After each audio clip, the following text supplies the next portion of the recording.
Well, good afternoon, everybody. Welcome to Chem 130.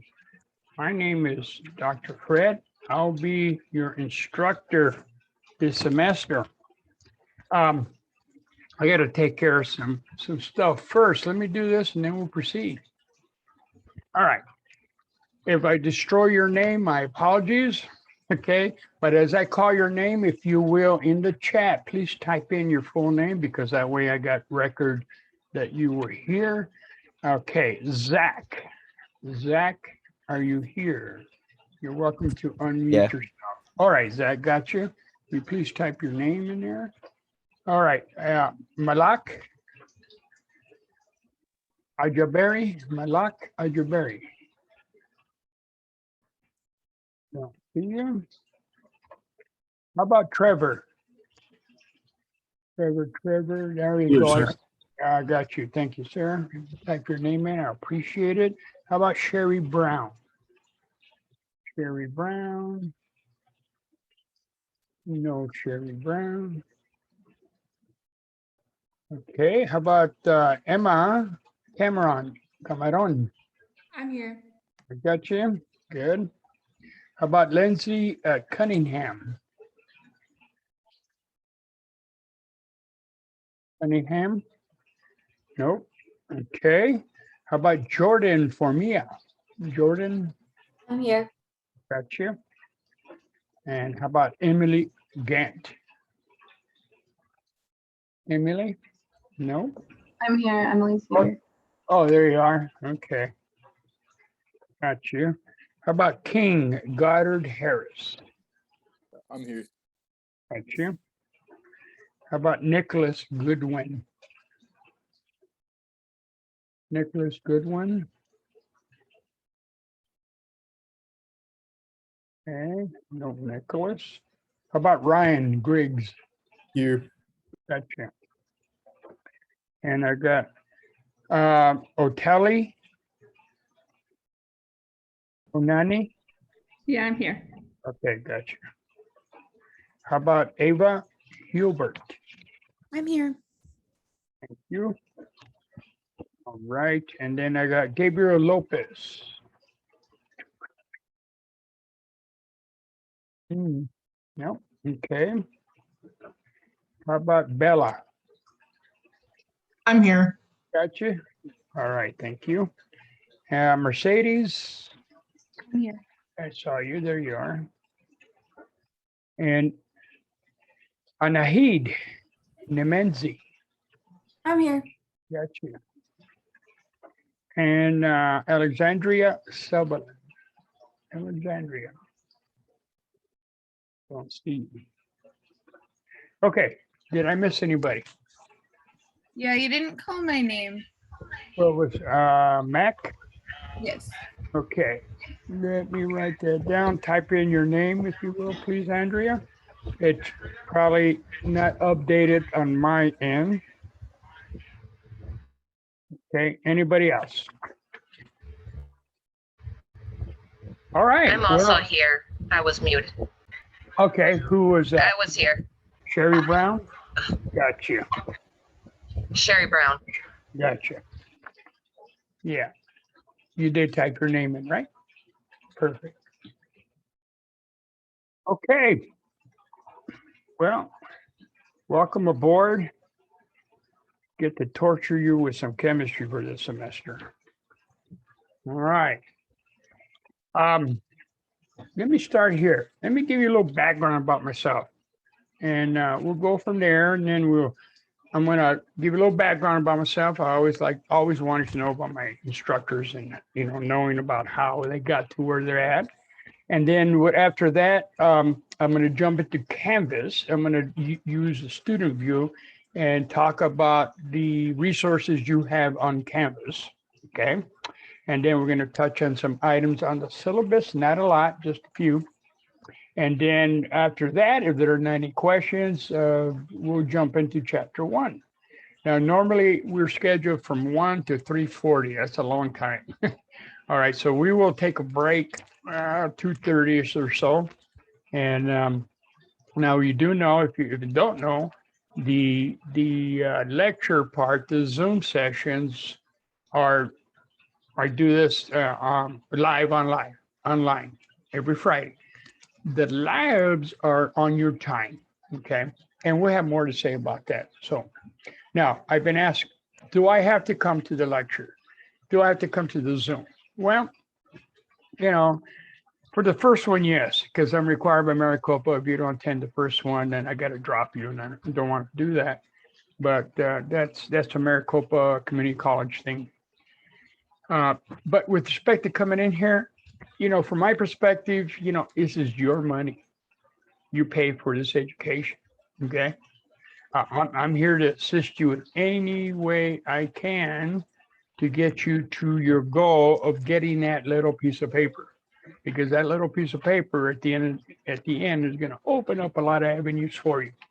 Okay, now I can't give it to you. Obviously, you got to earn it. You got to, get out there and do what you got to do to get that piece of paper.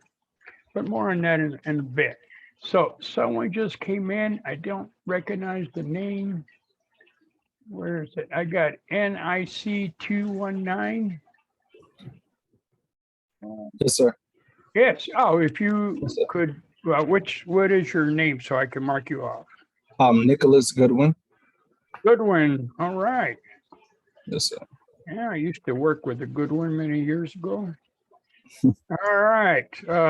Type in your name, if you don't mind, on the chat. That shows record that you are here.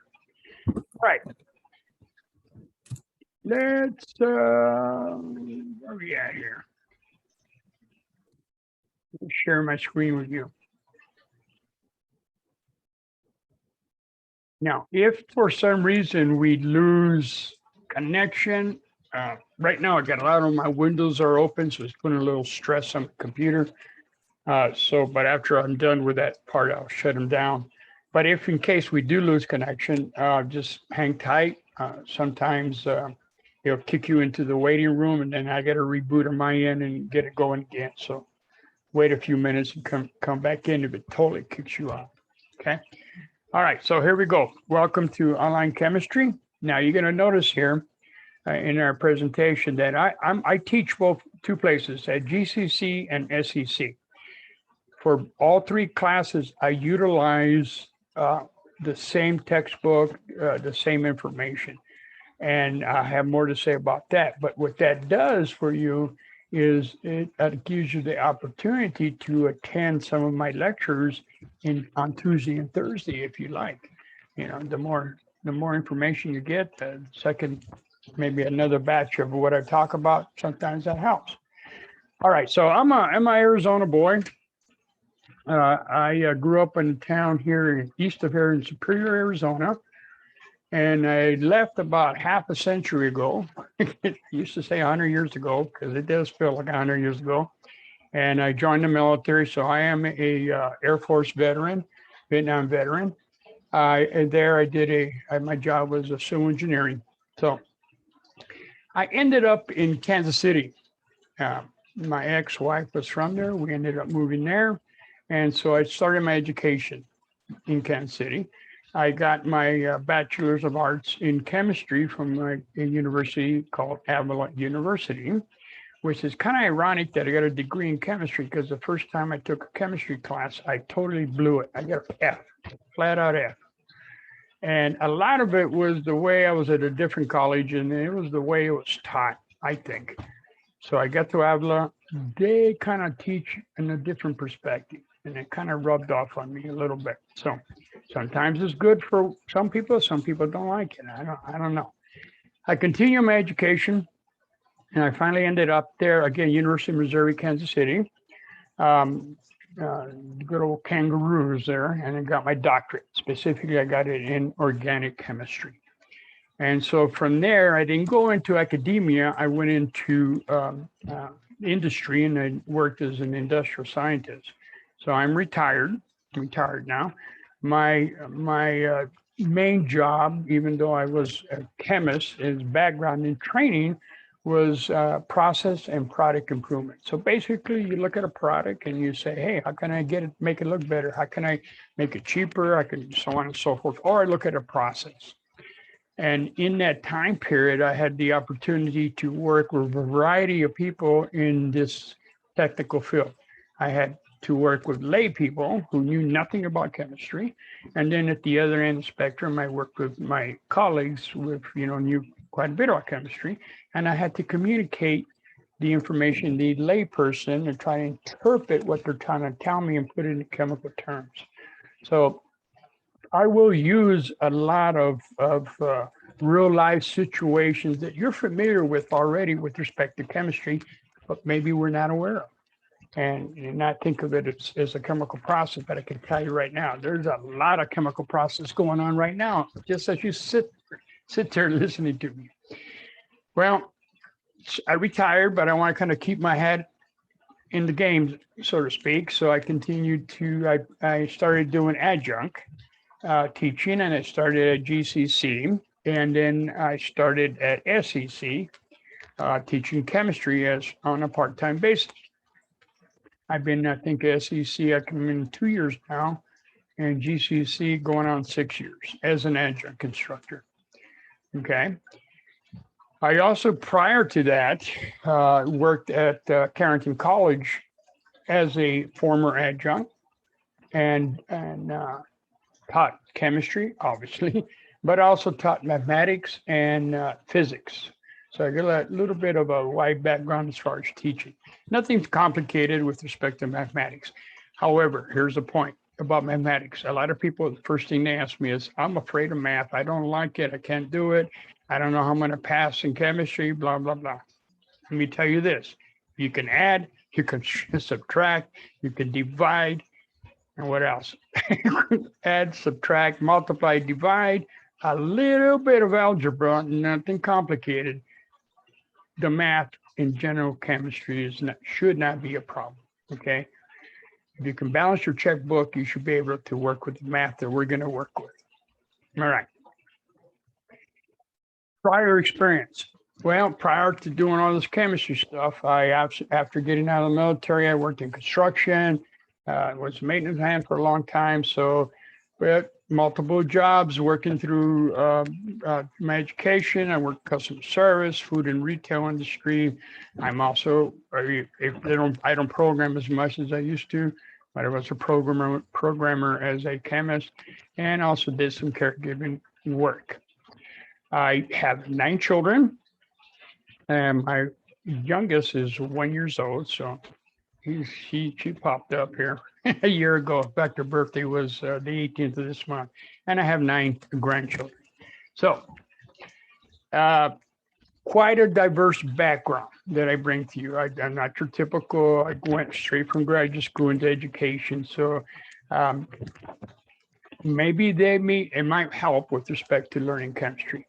But if you want more of the formal chemist, the way, you got to memorize this, memorize that, maybe a different instructor might be best. Because my thing here is, I hope that you take away from this class, obviously, the credit you need to continue in education. I suspect about half of you are probably nursing students, and this is a class you got to take. I suspect I got a few engineers, maybe some physical therapy. I got some maybe pre-meds in here. So this class is not designed to, train you as a chemist, right? But if what I hope you take away is problem solving and critical thinking. A lot of these problems are going to do mathematics. You look at the number. Does that number make sense? Based on what you did mathematically. Okay. All right. With enough said on that, we're going to do 16 weeks of chemistry. Now, we're giving you the tip of the iceberg of different areas in chemistry. Chemistry, like any field, is broad. There's different parts about chemistry, different divisions or sections or topics, I should say. And we're giving you the tip of the iceberg. It's not until you progress in your career that you get very specific in specific areas. Like, for example, organic chemistry. As I progress, I learn more and more about organic chemistry, less and less about other areas. But anyway, Working, having children, I'm well aware that some of you are doing that. I went through the same thing. I understand that. You might have family, you're working, you got to balance all your stuff. It's a lot of work. Okay. But you got to invest time in this class. You know, this is 15 to 20 hours suggested of study because there's a lot of stuff that you got to learn. Now, I know you might be taking 3 or 4 other classes. So, you know, you got to find a way to manage your time and your time in your study. A lot of my study time was 2, 3 in the morning, 4 o'clock in the morning. Had to go to work 7, 8 o'clock. So didn't get much sleep. So if you have not developed good study habits, you know, you got to change it. You can't just let it slide because they will catch up with you. If some of the topics for each chapter, they're all tied in. So you learn one topic, you're going to use it again down the road. And so it's important that you understand the chapters as you progress and not just say, okay, we're done with that chapter. I don't need that information again. That's not true. It'll come back again. We're going to have online homework assignments. Okay. Obviously, everything's online. We're going to have 5 online exams. Okay. Now, with respect to these exams, we need to, if you haven't downloaded yet, you would need what's called the lockdown browser. There are instructions on what to do to lock it down. What that does is this is only for the exams. It's a separate browser, and it just keeps you from coming out of your browser to answer the questions. Okay. Now, for homework, and you're going to have some extra credit activities, use whatever resources you want. But for the exams, you know, you treat it like as if we were face to face. It's an exam that you're going to be doing. You're face to face. Treat it as that. GCC students, anything related to GCC, just ignore it. But they have activities, got a bunch of it. But you guys are going to have activities, but it'll be treated as an extra credit. Okay. Now, you will have a comprehensive exam covering all of the chapters. We have for SCC, we have 16 chapters, but the comprehensive will only cover chapters 1 through 15. The last chapter will not be in the comprehensive, but there still is homework for the last chapter. Okay, because you have an additional chapter, which is chapter 16 compared to the other students, simply because of SCC's policy of what they want you to learn. Plus, at SCC, your labs are incorporated in this course. At GCC, totally different, separate lab, separate lecture. Okay, and then you have what's called a nomenclature, a separate nomenclature test as per SCC's requirements. What that is a separate test online. You have an unlimited number of attempts, but everything shuts down on the 14th of December. You have unlimited attempts, and what it is a test that nomenclature, which is just the naming of compounds. Okay. For example, you might be given the formula off the top of my head. Here we're doing a quick example of what this means. And I'll give you a simple example. This is the formula for sodium chloride. That's the good old stuff you put on your French fries, Na lowercase a, okay? And its name is the sodium chloride. So the nomenclature test, you'll be given either the name, okay, and asked to determine the formula, or you'll be given the formula and asked to name it. That's the nomenclature. It's only 20 questions. You need to get at least an 80% to pass it. Now, you say, well, what if I don't pass it? It's worth 10% of your overall grade. You'll see that in a minute. It may not hurt you, but overall, but if you're on the border, it could drop you from a low A into the B, or it can drop you from a low C into a D if you don't take it, you don't pass that 80%. In the same token, if you're on the border of B, it can kick you up right into the A. Okay. So keep that in mind. Now, set yourself a study time, so, you may not, I'm sure you might think, well, I don't need this. Well, okay, maybe not. Okay. If you're maintaining your grades, or if you're doing fine now and you're maintaining the grades you want, then don't listen to anything I have to say. Okay. Just continue what you're doing. Okay. That's the important part. But if you're not, things maybe have to change. Okay. You got to be disciplined. Self-discipline is very important. What I did when I was in your shoes 100 years ago is, I just got out of the military and I had been out of school a few years. I didn't do well in school at all. School was not my forte. A lot of my friends I grew up with were like, you got a what? You got a doctorate in chemistry? What? We got you be in prison, So I had to discipline myself, okay, about learning in general. And what I did eventually is, when it comes to learning, no matter what topic it is, it's a mindset. It's learning for the love of learning, whatever it would be. And I noticed when I started thinking that way, it took a big load off my chest. I never got nervous about the exams anytime, because I was learning along the way because I wanted to learn something. I was like a sponge, just picking stuff up. And when it came to the exams, that stuff just came out, the answers came out. But it took discipline. It took time to think about, set away some time so you can really read everything. People have a different way of learning, but we do know this.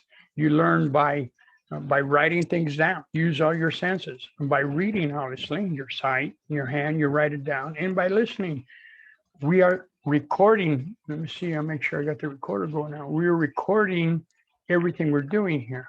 And so you're more than welcome, obviously, to go back and listen to the recording on the topics. More on that. So use all your senses to learn whatever topic you got to learn, and get in the mindset that's, this is cool, I'm learning stuff. I was an organic chemist, but I had to learn programming. Taught myself programming. There were no classes I could take at the time. All right. So if you need help, please, there's nothing wrong in seeking help and learning something. Okay, this is your goal, to get that piece of paper and get help. I don't have office times, but I do have other options for you. Okay, that will help, and we'll talk about that more so when we get into the syllabus. Okay, but an important part, you really get help, and get help early. If you come to me, 2 or 3 weeks before the semester ends, it say I don't understand anything, there's not much I can do to help you. I cannot, give you anything that will help you to, finish the semester. But if you're coming to me early in August and throughout the semester, we can work. We can make it work. Okay, but seek help. Because after all, this is your responsibility. This is your learning. I got a lot of stuff here I want to present to you. But, it's like the old adage, I can lead you to the trough, but I can't make you drink. Okay. All right. So, keep that in mind. This is your responsibility. Granted, I'm not got a question here. Is that someone can't hear me? But how about the rest of you guys? Can you hear me okay? Can hear. You can hear me? I had one like that earlier. Sherry, you might, if you want to, go ahead and pop out of it and then jump back in, reset it, come out of the program and come back in. Sometimes that helps. All right.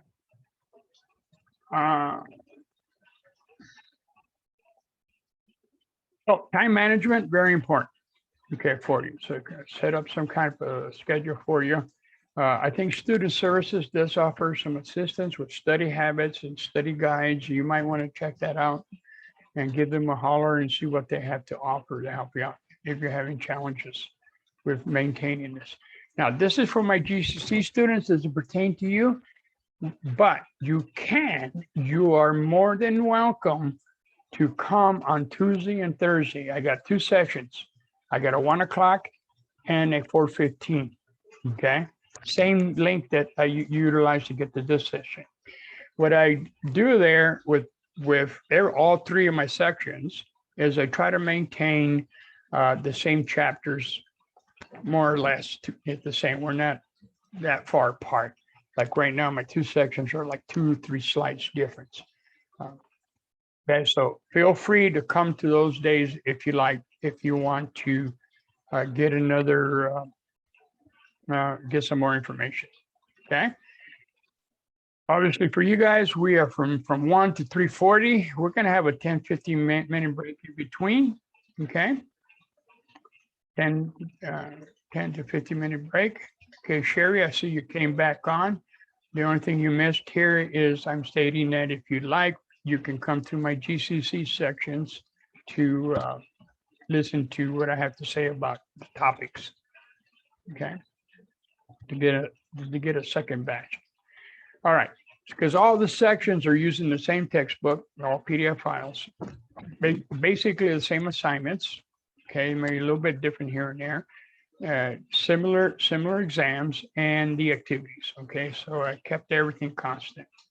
As I stated here, you guys have 1 additional chapter, and of course you have your labs and that nomenclature exam. Okay. All right. Let me go into, now, if you haven't had the opportunity to get into Canvas and take a look, definitely please go in there. Okay, now, modes of communication. I will communicate with you primarily through Canvas email. Yes, I have an EDU email address. However, it is loaded with all kinds of spam from the whole Maricopa system. I get email from this person and that person and so forth. And if you send me something, it's going to get lost. So communicate with me primarily through Canvas email, because that email is strictly comes from you. I get nothing else. Also, I got to tie it into my cell phone so I get alerted very quickly. I will try my best to get back to you. 9 times out of 10, I can answer it right on the cell phone. Sometimes I got to get to my computer to answer the question. And so it might, within 24 hours, you'll get an answer. Okay. So this is the view, the student view. Mine looks a little bit different. And so I have some announcements that I've added on here. Just pertinent information concerning the course. I know SCC also uses this to give you announcements about SCC, but I have my stuff in there too. Now, you are more than welcome to attend some virtual sessions. They are being created. Let me click on it. They're being created by Dr. Kim and Dr. Dana of SCC. Okay. Now, I've already talked to them. They said, at GCC, I talked to them already. They said, no problem. My SCC students can come and visit. You'll see that we have a worksheets of problems. So in these time periods, Dr. Kim will be from noon to 1 o'clock, and she'll be going over the problems. It's also another resource for you. So you can look at the worksheets and see what kind of problems. If you can't work them, come to her session. Here's the link for her Zoom meeting. Dr. Dana, she will offer 2 sessions at different times, 8:30 and the other one at 10. She does use the WebEx, but no problem. You can just click on the link and go to her session. Okay, so there's an additional resource for you to help you with respect to working the problems. Okay.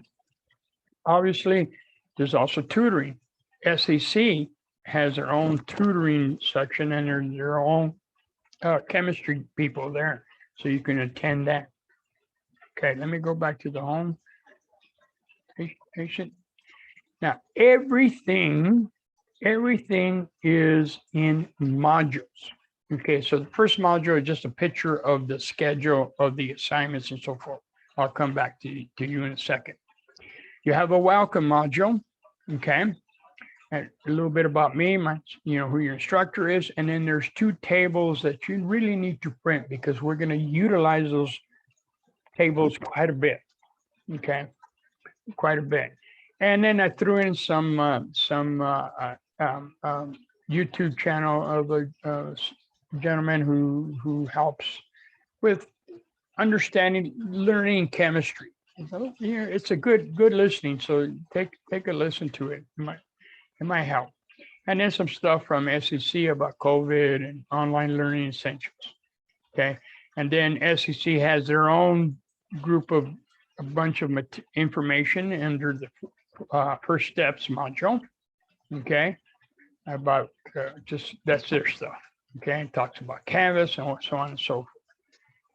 Now, my stuff comes in here, starts off with additional chemistry resources. What these are simulations that we would utilize to help us understand a lot of the concepts of chemistry. So go in there and explore them. Take a look at them. They're just simulations. You can move things around and be familiar with them. It will help you out, when we talk about the atom and how the atom is put together, what does what. All right. The next module is called the nomenclature, and that is the nomenclature test that, again, you have a unlimited number of attempts. Okay. Now, speaking about attempts, Canvas, not a smart piece of software. Canvas, anything online, Canvas exam treats it as a quiz, okay? Right, but we've labeled them, we got them labeled. So this is a nomenclature test, which Canvas says it's a quiz. All right, either way. But we also have homework online, which Canvas also treats as a quiz. So if you're asking me a question, please tell me specifically if it's a homework, which homework number it is, and which question. Because right now in the beginning, no problem, I can kind of figure out where you're at. But when we get through the semester, some of you are going to be jump ahead, might be in chapter 8, some might be in chapter 5, so on and so forth. So be specific, please. And when you have a question, what's the chapter number and what is the number of the question? Then chapter 1, it has everything you need is in this particular module, okay? So everything you need. You have a PDF file in chapter 1. There's an overview, which tells you a listing of summary of what we're going to talk about in this chapter. It's a good study guide, okay? You have your textbook. Okay, every chapter has its own PDF. You don't have to buy a book. Some people have taken the PDFs and printed them out and then having bounded to a either bounded or put in a 3-ring binder.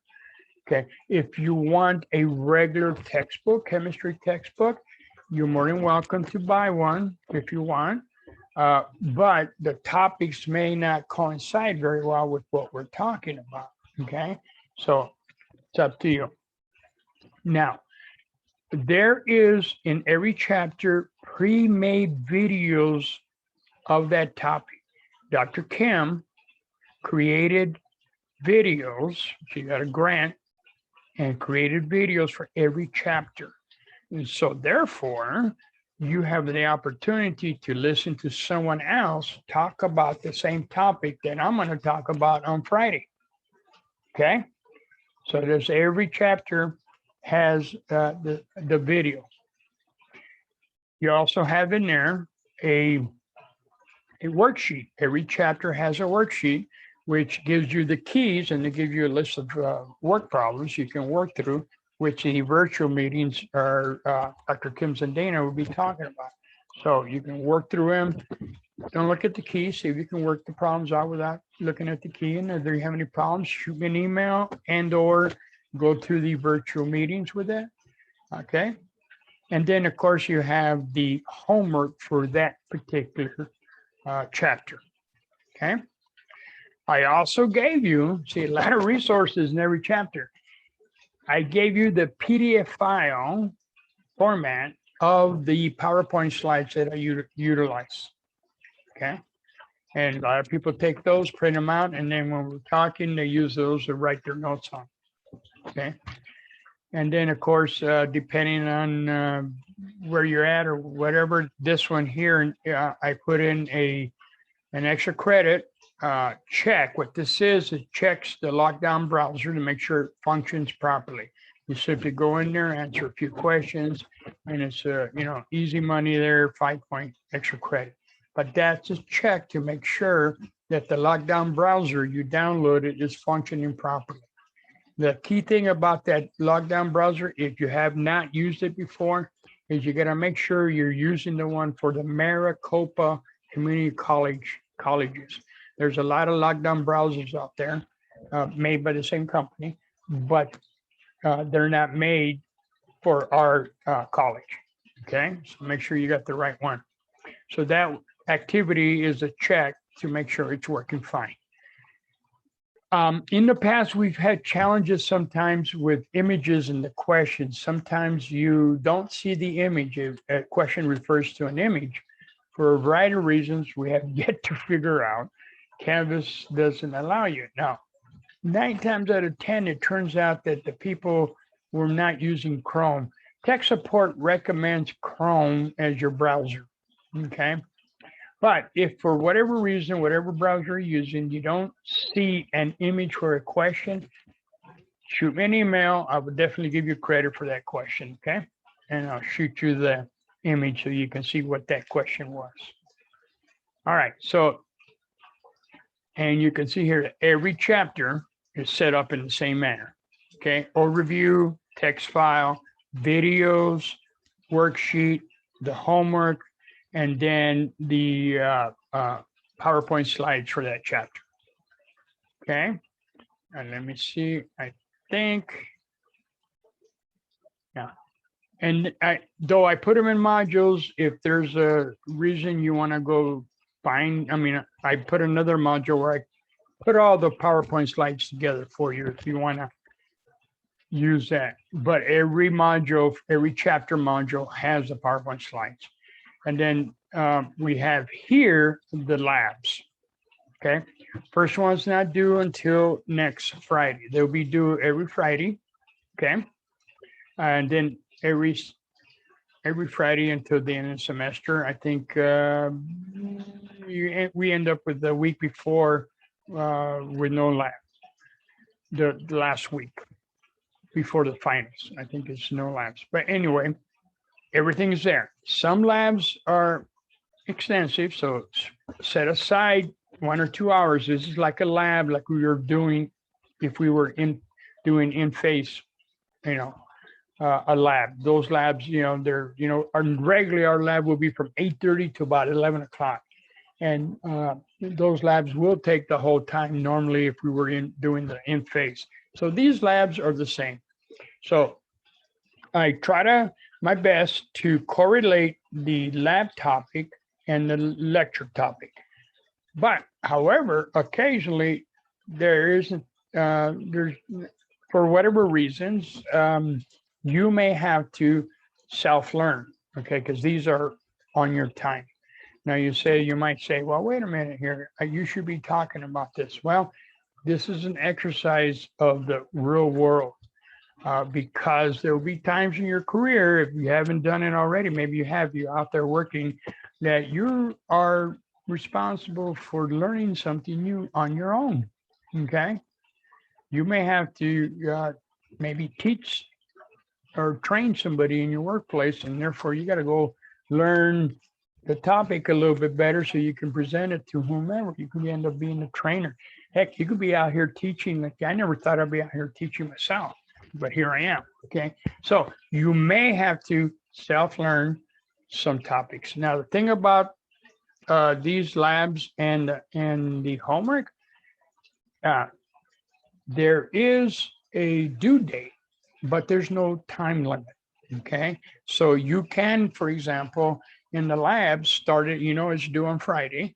You can jump into it on Monday and then jump out of it and then come back in and continue. There's a lot of listening to videos and answering questions, okay? So the homework's the same way. There's no time limit. So you can come out of it and go into it. Now, the homework has 2 attempts. The labs only have 1 attempt. The homework has 2 attempts. And what I found since we've been doing this online now is some students would go in there ahead of time, like now, and jump in and do the first chapter, and see how they did. And then wait until we talked about it and then do the homework afterwards. So I gave them an idea of what to, study for, look at, and pay attention to, because 2 attempts, Canvas will keep the highest score. Okay. So how do you use that? Totally up to you. All right. We'll have more about that. So you have a final section here, and oh yeah, let me mention that. There's a module labeled final exam section. Okay. I have in there, it's not active yet, but in evaluation, so it's your opportunity to evaluate me and the course. It's not activated yet because I don't have the link yet. They haven't given it to me. There will be an extra credit there for you if you choose to take it. It's a coronavirus versus hand sanitizer. There is a practice final exam for you and a practice key, okay? And then obviously the final exam, which all exams will be open at a certain time for a certain length of time. So they're open, say noon to say 10 o'clock, for example, and that's your window of time to go in there. Now, the exams are timed at 75 minutes. That's how much time you have. And the final, I think it's 110 minutes. Now, please, if the exam ends at 10 o'clock, please don't go in there at 15 till, thinking that you're going to knock it out, okay? You might if you go just click and choose any answer and get out of there. So give yourself plenty of time within that window to complete the exam and the final exam. Okay, so that's a heads up. Any questions right now before I continue? Real quick, is there like a link for like the lockdown browser that we specifically have to get, or Yes. is it in Canvas? Yes, it is. And let's go to good question.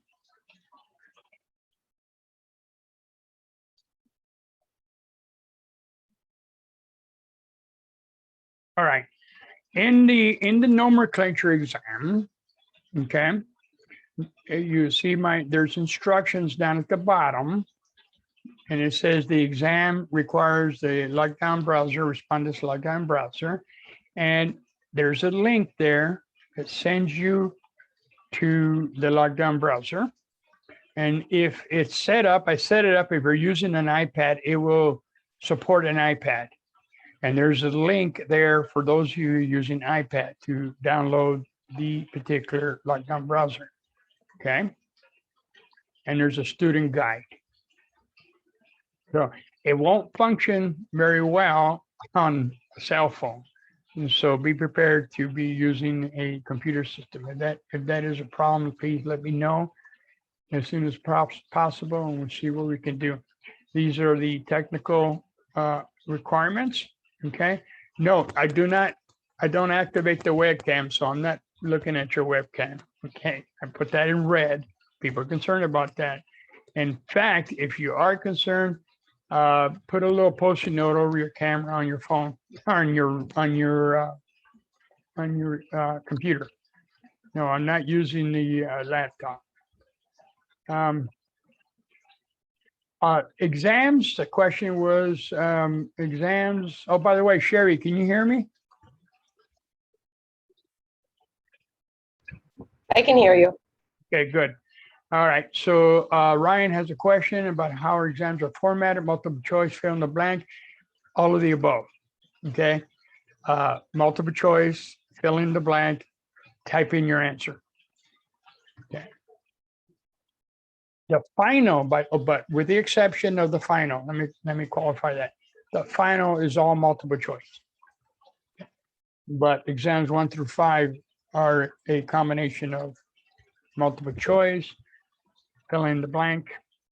Okay. All right, good question. So there's your link for the lockdown browser, and you can find it in the very first module, which deals with the nomenclature exam. Right there. Okay. I also have, there it is. I don't know why I got in that there. That's okay. It's there. It's also, it's in his own module, and for some reason it's in the chapter 1 module. Okay. But in the chapter 1, you will find a extra credit to make sure once you download it, you go down to the extra credit and just run it, and hopefully everything works fine. And then tell me, for my end, I will know when you did it, and then I'll give you your question, your extra credit, 5 points. Okay. Let's go back to the home. Obviously, you know where the Zoom room is, but if I put in the if you're using the app, I put in you're here, so I don't have to talk much about it. But if you ever forget, I got a link up there on the left side. Okay.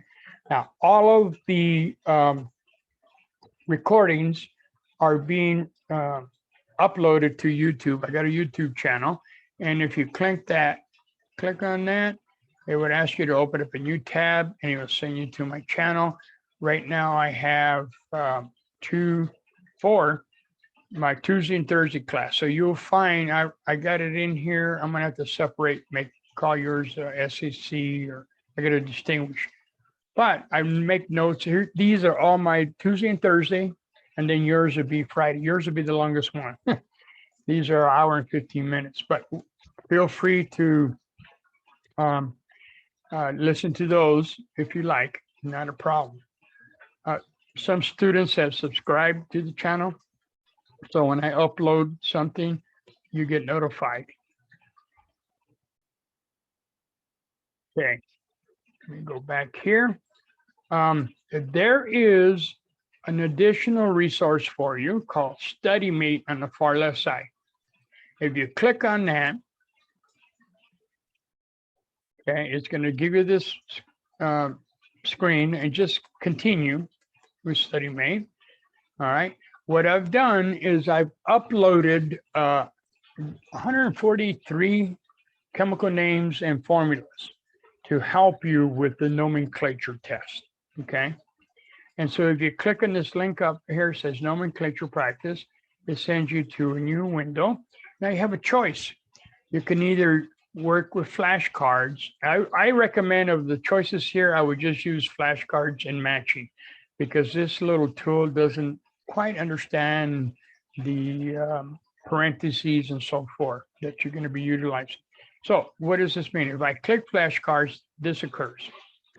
I get you can see up here in the very top says 143. There's 143 flashcards.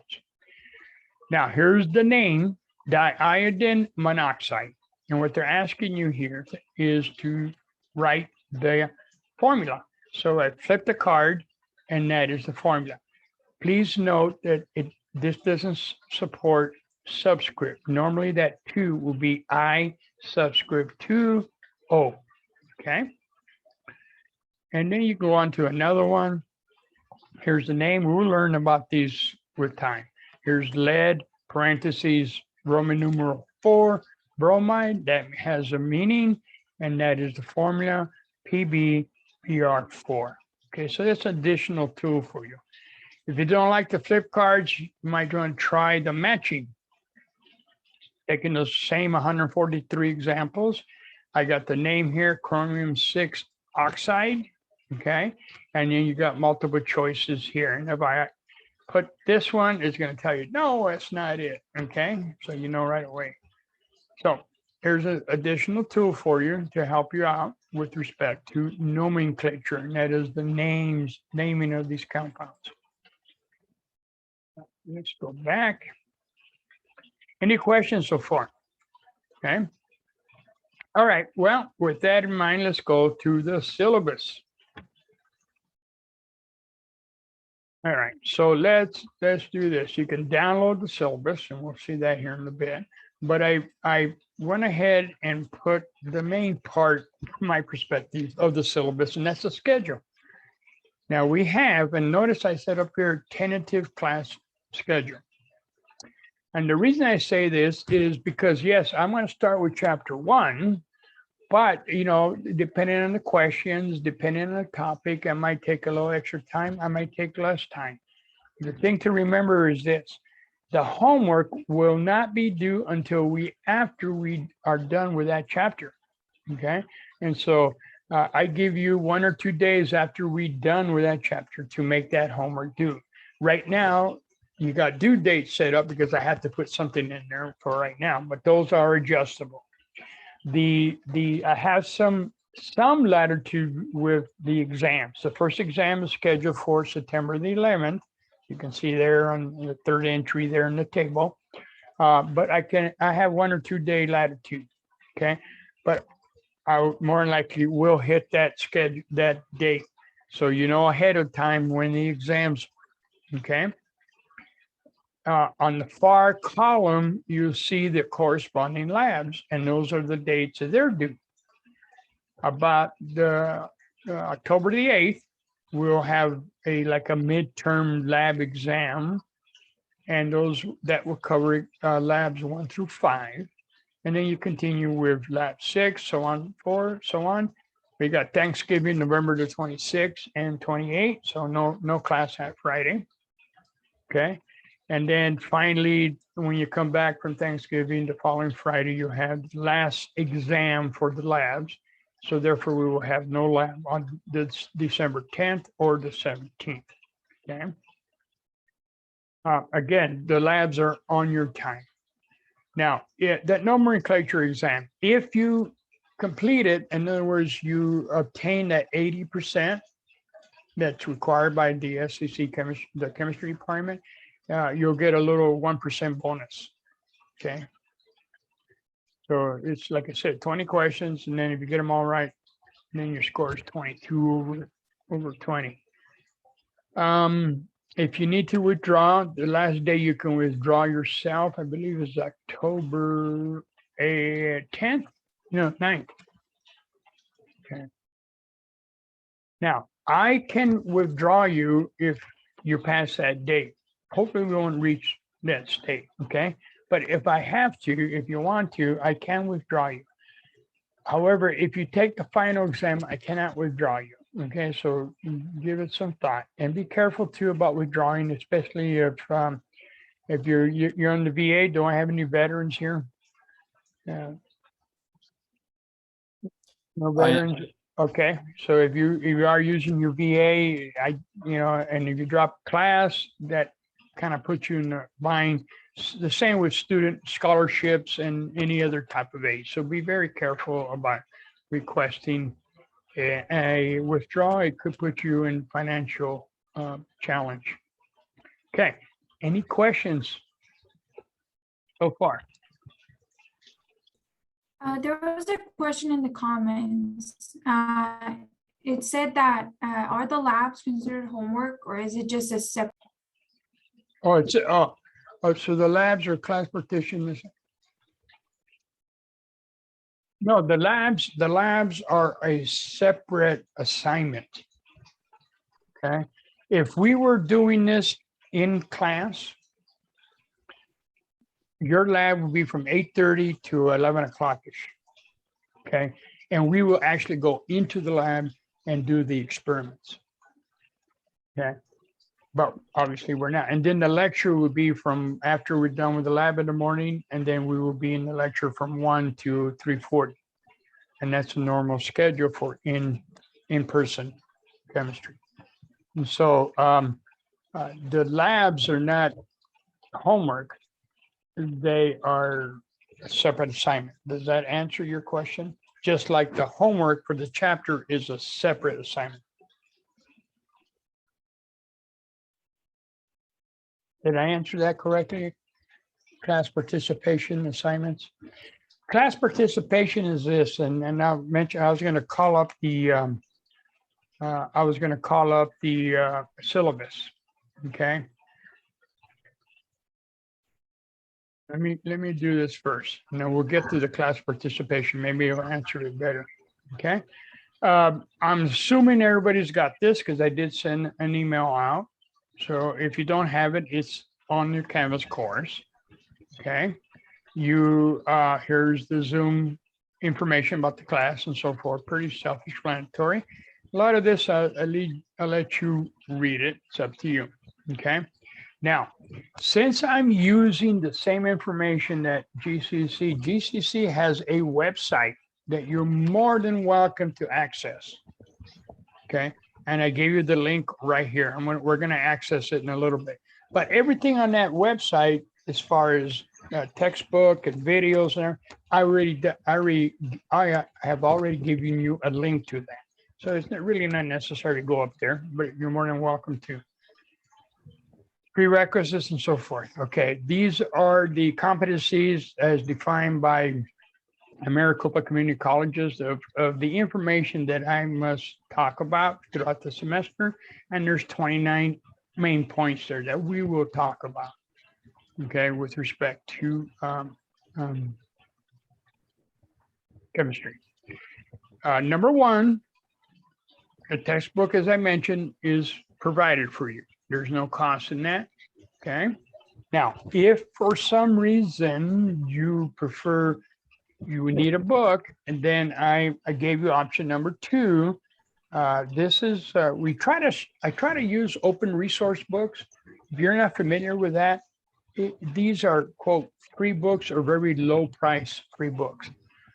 These books have been written by other scientists, and they're being offered to students. So the books that you have, the files were created by the faculty, and we put it all together. Somebody has their speaker on. You may want to mute yourself. There's a lot of reverb going on.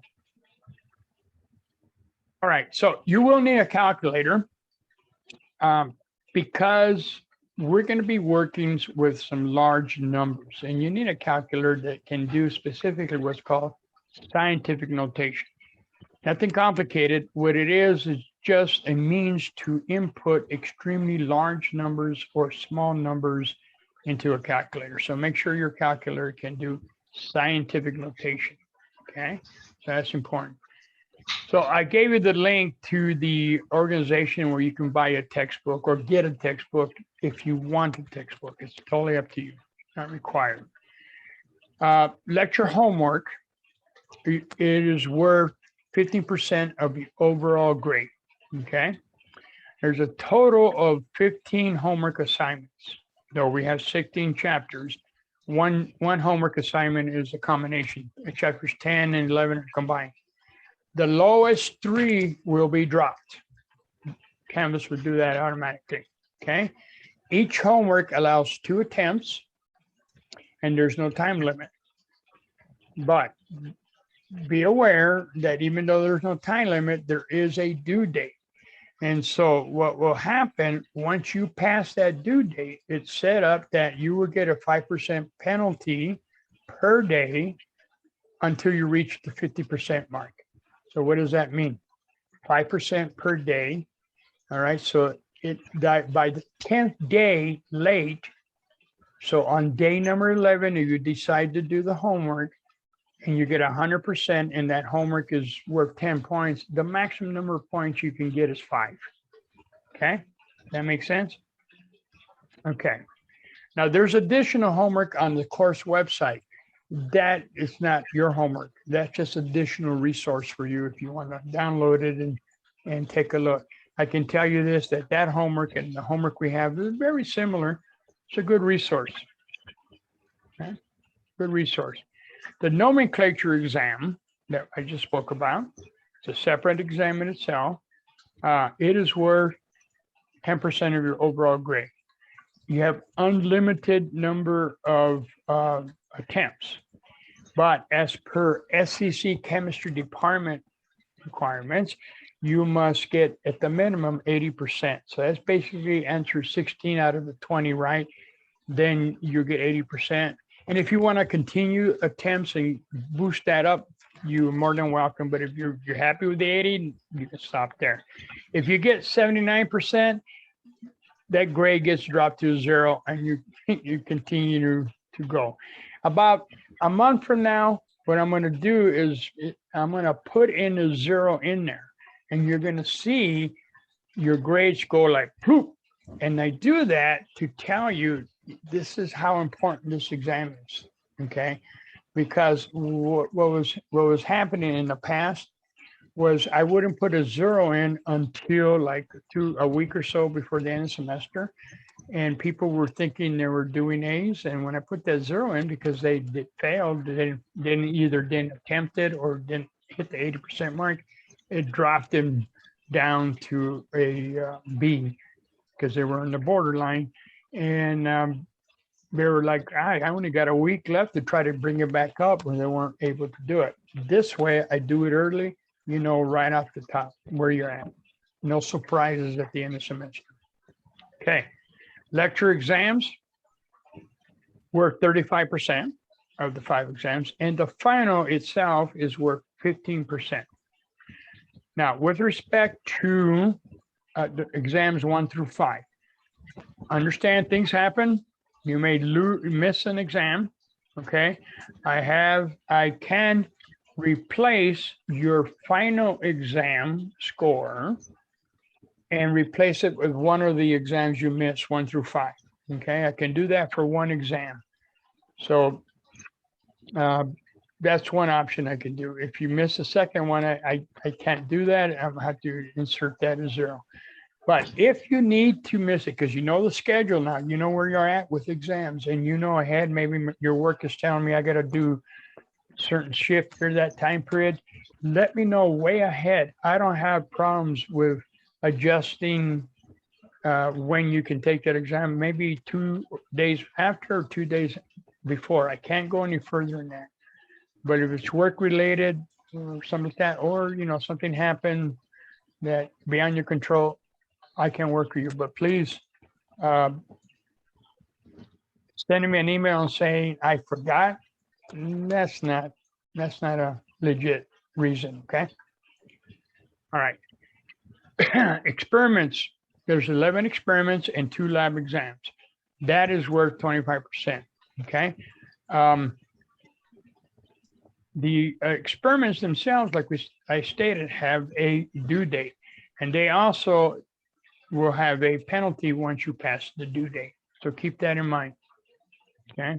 Now, homework and exams will remain open until December the 14th. Some instructors just shut it out that due date, and that's it. I leave it open. So what does that mean? That means that even though you didn't do one, you still can do it all the way up to the 14th. Obviously, once you pass that 50% mark, day 11, you're going to be penalized. But I tell you what, some points are better than 0 points. Okay. All right. Now, overall, I gave you the percentage. 15% for the homework, exams are 35, comprehensive 15, nomenclature 10, lab experiments 25. SCC has a different grading scale, a little bit lower from 100 to 88 is your A and so forth, as is listed there. So it's only dropped about 2 or 3 points relative to the standard 90, 80, 70. Okay. I mentioned this before. Response time, I would definitely send an email. I'll for sure try to get back to you pretty soon, very quickly, at the most 24 hours, unless something pops up. Do use your Canvas email. And if for some reason Canvas is down, it's happened occasionally, shoot me an email using my edu Scottsdale edu address. Okay. as a backup. As a backup. Now, if you have 5 or more missing assignments, okay, I have the option to withdraw you from class. So keep that in mind, all right? If you're not logged in to Canvas for a period greater than 2 weeks, again, this is as per Maricopa rules due to the online, I have the option to withdraw you. Okay. Now, what students have done in the past is attendance means you actually do something. Logging in doesn't count as attendance. Attendance means either coming to this class, okay, or doing your assignments, labs, homework. You know, you got to keep on your assignments on a weekly basis, and you're good to go. No problems. Okay, no problems there. But when I start seeing missing assignments, I will send you an email. Hey, you got 4 missing assignments. You know, FYI. And I don't really want to drop anybody, but you gotta make an effort for this class here, right? All right, withdrawal policy is pretty self-explanatory. Like I stated earlier, I also can withdraw past the day that you can do it on your own, but only if you do not take the final exam. All right, so far, any questions before I? Yeah, I just have one. Yeah, go right ahead. So basically what you're saying for attendance is besides like signing in or even coming to the class itself, as long as all your work is being completed and getting done, regardless of if you're even in the like class, like in our chat and all that, you'll still be getting points and stuff like that. Nothing else additionally will be docked or anything like that. No, that's attendance here. If, you know, some people, you know, they said, do I need to come to lecture? Well, you know, like I stated earlier, I treat it as, you know, we were in class. I personally wouldn't miss my lectures. I attended every one unless I was like, yeah. But that's one option. That's attendance, obviously. But you also got to be doing the homework, logging in, you know, and showing, because I've had in the past some students who have not logged in at all for like 2 weeks, have not turned in any assignments in that time period. I've had one that was almost 14 missing assignments, and I'm like, yeah, guy, you know, why'd you take the class? You know, I don't understand. And so, and the whole Maricopa was concerned about this, especially because we're doing online. So they had to revamp their attendance policy. So basically, you're doing your work on a weekly basis, doing your labs. And if you think about it, you know, all the labs are due every week. So you have something to do every week. Okay. And if you come to the lectures, you're good to go. Not a problem. And then my other question, thank you for answering that. Sure, no problem. Is as far as like homework and all of that stuff, everything that we will have to do will be in Canvas. Like there will be no other additional sites or anything like that. It has a due date on it, and our tests are basically every 3 chapters, right? A ballpark, yeah, exactly. Ballpark, it's roughly every 3 chapters or so you have an exam. Okay. Okay. Yeah. Thank you. All right. You're welcome. Good questions. Good. Any other questions? Just one. Yeah, go ahead. For the exam, I know you said you would drop the lowest score for your like you replace it with the final exam, you said? Yeah. Say you take all 5 exams and you get like a low C on one, but you do good on the final. Could you replace the final for that like low C exam? A good question. I can't do that. I can only replace exams that are missed with the final exam score. And only one. Yeah. So that's a good question. I wish I could, but I can't. I'm governed. You know, as an adjunct, I have some latitude, but not much. And that's one of them. Zach, you had a question. There's only one homework assigned for each chapter, and that is correct. Every homework, except chapter 10 and 11, which is combined. So instead of we have 16 chapters, but there's only 15 homeworks because 10 and 11 are combined. Another thing, when you said something about if you get below an 80%, Like you get a 0 on that, or Yes, what? only for the nomenclature exam. That's a separate exam. Remember let me go back up here. Okay. The nomenclature exam's right here. Okay. That's a separate exam in itself. It's only 20 questions. And that nomenclature is where you either give the formula or you give the name of a compound. Okay. And so that one, as per the chemistry department SCC, they want the students to score a minimum of 80% to consider that as a passing score. Okay, so that means that anything below 80%, Canvas will automatically set it to 0. Would you be able So- to retake it? Oh, yes, yeah. You Oh, have okay. you have unlimited attempts until December 14th. Yeah, I believe 10 p.m. So you have unlimited attempts. I've had some people take up to 40, 50 attempts. And one person took about 30, but she had passed, but she couldn't break that 85% mark because she wanted to get 100. So I'm like, go for it. It will keep the highest attempt. Is that only SCC? Yes, that is correct. And does people from GCC take that too, or just? No, they have a nomenclature chapter like you have, but they don't have and they have a homework for nomenclature. And then the exam, there's nomenclature questions, but they don't have a separate nomenclature exam as SEC does. And what chapter is that? Like in your? Off top of my head is chapter 8, where we start talking about learning how to write. We learn how to put the compounds together, and then we start learning how to name them. Okay, you learn. The way I look at chemistry in general, I start out. I think of the periodic table is my alphabet, just like we got a regular alphabet in whatever language you're speaking. Okay, and then we take that alphabet and we create words. And that's what we're doing. We take the elements and we put them together, and we have to put them together in a certain way to create compounds. And from that point, we take the compounds and we react them with other compounds to make products.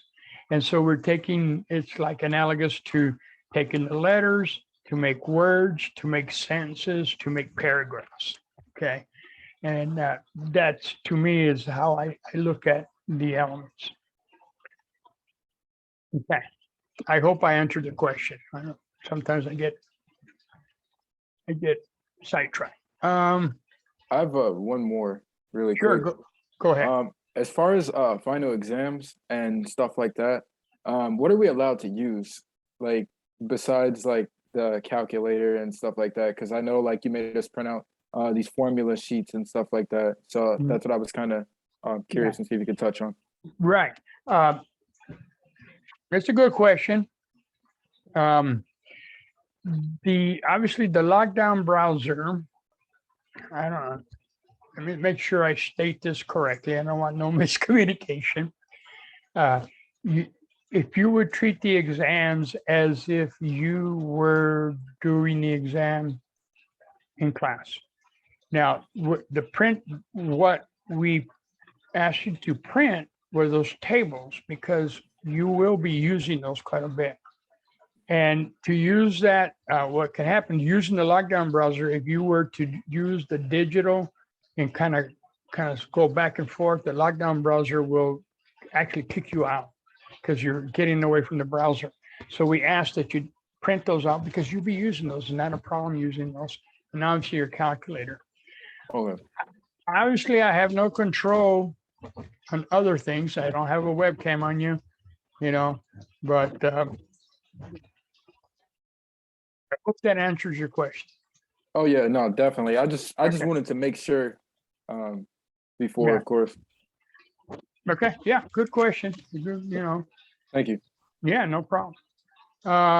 Question here was, what are resources for help if we don't understand assignments for criteria? Okay, one of the resources, obviously me. Okay, now I have time Tuesday and Thursday. Being adjunct, I'm not required to set up specific office hours, but I do office hours as needed. Okay, so you have resource number one, me, and I have time on Tuesday and Thursday between my 1 o'clock and my 4:15 class. So basically from 2:30 to 4. If you need additional assistance, you shoot me an email and I will make sure Zoom is running so you can hop in there. Okay, and you can ask questions. That's resource number one. Resource number two is I gave you the link for tutoring. SEC offers tutoring, and they're also doing that online tutoring. So jump on that, get that set up. So in case you have questions, they can help you out. And then resource number three is I gave an announcement where Dr. Dana and Dr. Kim from GCC are offering virtual time to go over problems. So there's another resource, and they already okayed SEC students to go up there. In fact, you didn't have to say I'm from SEC, just show up. They like teaching. They don't care who it is. I even offered, then other option is you're more than welcome to attend my 1 o'clock and my 4:15 on Tuesday and Thursday to get more of the material. Okay. And so you have all that for you. And then you do have tutoring called Brain Fuse. If you look at your module on the introduction, there is a Brain Fuse that tutoring you can utilize for any topic. But given that you have tutoring offered by SEC for certain topics, and you have the virtual work sessions, and you have me to work with, I would save that Brain Fuse for another class that you're taking that may not offer as many. So, and obviously shoot me an email. Yeah, a lot of questions I've learned since we've been doing online. 85% of the questions are pretty much answerable through email. Okay. All right. So does that help NIC 2198? I don't know who that is.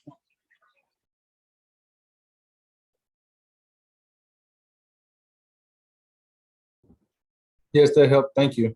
Okay, gotcha. Yes, sir. Yeah, no problem. All right, so there's nomenclature, response time. What we got here? We talked about the missing assignments. A lot of this I leave to you. This is your information that you read at your leisure. There was one last thing. Where'd it go? Where'd it go? Yeah, guidelines for Zoom. I mean, just be courteous. That's all. We don't have to, do much. Now, a lot of times, I shouldn't say a lot of times, a number of times, I've had questions like, I didn't know. Okay. Well, I'm going to go here in a second and go into the calendar feed, because in Canvas, you have the capability of downloading a calendar feed, because that calendar feed, you can then upload it to your computer or your cell phone. It's an it's a .ics file, which ties in the calendar with whatever electronic device you want. Okay. So now you have access to when things are due. You have notifications you can set up in Canvas to notify you of any changes. Okay. And be aware of anything popping up, so you can always be aware of what's due and what's coming up. For example, I mean, even my where'd it go? Let me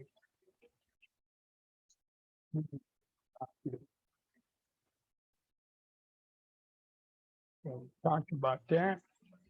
Let me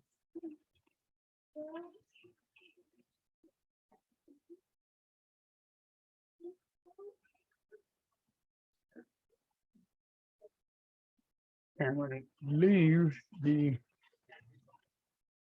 that's my view.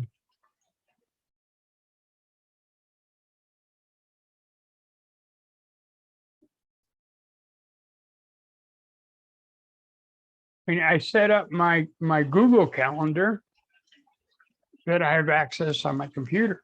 Okay, so I can set it up. So these are all the assignments, all my 3 sessions. That's why you see 3 activity, 3 entries. So I'm aware of when things are due and so forth. All right, now let me go back to Canvas. And if I go to the calendar,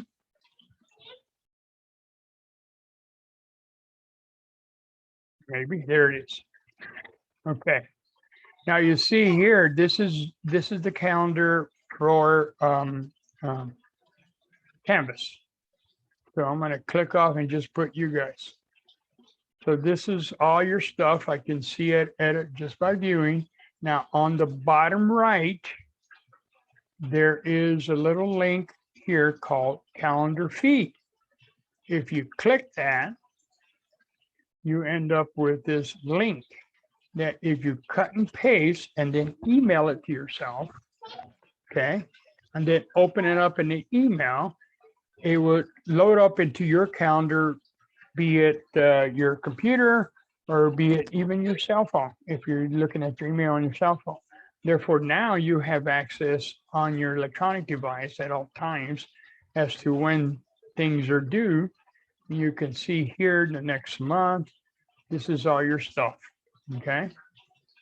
All right, so there shouldn't be any reason why you miss anything, okay? You can set up your notifications for notifications. You can use the calendar to remind you of when things are due. Notice here that I grouped in for the 9th, chapters 1, 2, and 3. I did that for a purpose. Remember, that schedule was tentative because I may need to move that chapter around depending on how much we covered. I will not make it due until we're done with that particular chapter. So everything's grouped on the 9th. And if I want to change it, I just grab it and I get that. And then you would be updated in your calendar that, oh, I got a new due date. Okay. But right now, everything is grouped together. All the labs are due on Friday. Okay. And then you can see on the 11th, we got the first exam, which covers chapters 1 through 3. All right. One last thing. Let me go back here. I know this is a lot of information, but that link to the SEC, GCC, where you go, website, okay? You're more than welcome to visit it. There's a lot of information here. Like I said, you already have information there in the modules, okay? But if I click in the far left, so like the periodic table and the shape's the same one you already have, but I click in the far left, I have the chapters in the first column, which you have. You have worksheets concerning that chapter. You have the videos that Dr. Kim has made. But then on the far right, if for some reason you need videos with captions, she's also made videos that have captions in there to help you out, okay? And this is information of her videos concerning that topic. And then you have my videos that we will download, that I would upload concerning when we had a Zoom session. Same topic, it just sometimes it helps out. It helps by, if you listen to a topic by presented a different way, it might click in, okay? It might click in, so feel free to see those. That doesn't work for you, I guarantee you, if you do a search on YouTube for that topic, like unit conversions or atoms, you'll come up thousands of videos. Okay, you might want to listen to other people. All right. Any questions right now? Let's stop it for a second. All right.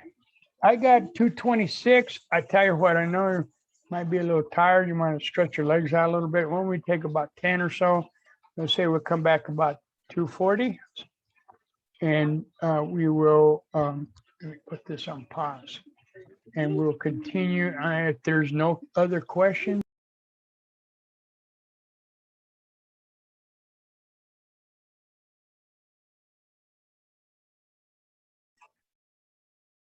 Okay. I am back. I want to share with you those two files that I asked that you print because you'll be using it quite a bit. And this one is the periodic table, which right now looks very foreign. Some of you may have seen this back when you maybe took chemistry someplace in high school or something. But we're going to refer to this thing quite a bit, okay? Because there is what is called periodicity, things that are periodic here that will really, that we don't have to sit there and memorize. We can just find its position in our periodic table and determine the answer, okay? So not only that, if we look at this table in the bottom right corner, it's called Solubility Rules. We will be, once we start making compounds, we will be able to determine whether a compound is soluble in water or not, insoluble or soluble, using these particular rules here. And then we'll be looking at this table called the activity series, because we're going to be using that table to determine the reactivity of a specific type of reactions. Now, when we start talking about reactions, I want you to keep this in mind. We got all this chemistry going on around the world here, all over the place. But yet there's only 6 different types of reactions. Anyway, one of the types uses this activity series. Then we're going to use this table here to put compounds together. And these are what we call polyatomic ions, okay? And notice that they have a charge on them. We'll be using this quite a bit. You may have noticed that some of these things like sulfate, if you read your labels and what you ingest, you're going to be seeing things like sodium sulfate, magnesium sulfate. A lot of these are what we call polyatomic ions, but more on that when we get to it. The other table is the shapes table. Now, that table is loaded with a ton of information. One, you got conversion factors up here that you can utilize to convert from units, metric units from English units to metric units. So inches to centimeters, pounds to grams, quarts to milliliters, and plus some other conversion factors.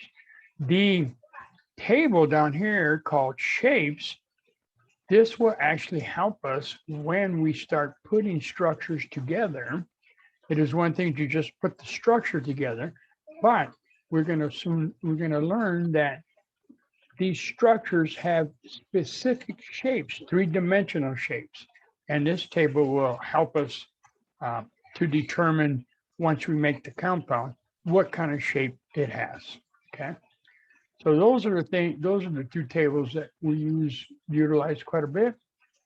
And you may want to, like I said, download them as soon as you can so we become familiar with it. All right, any other questions before I jump on this chapter 1 here?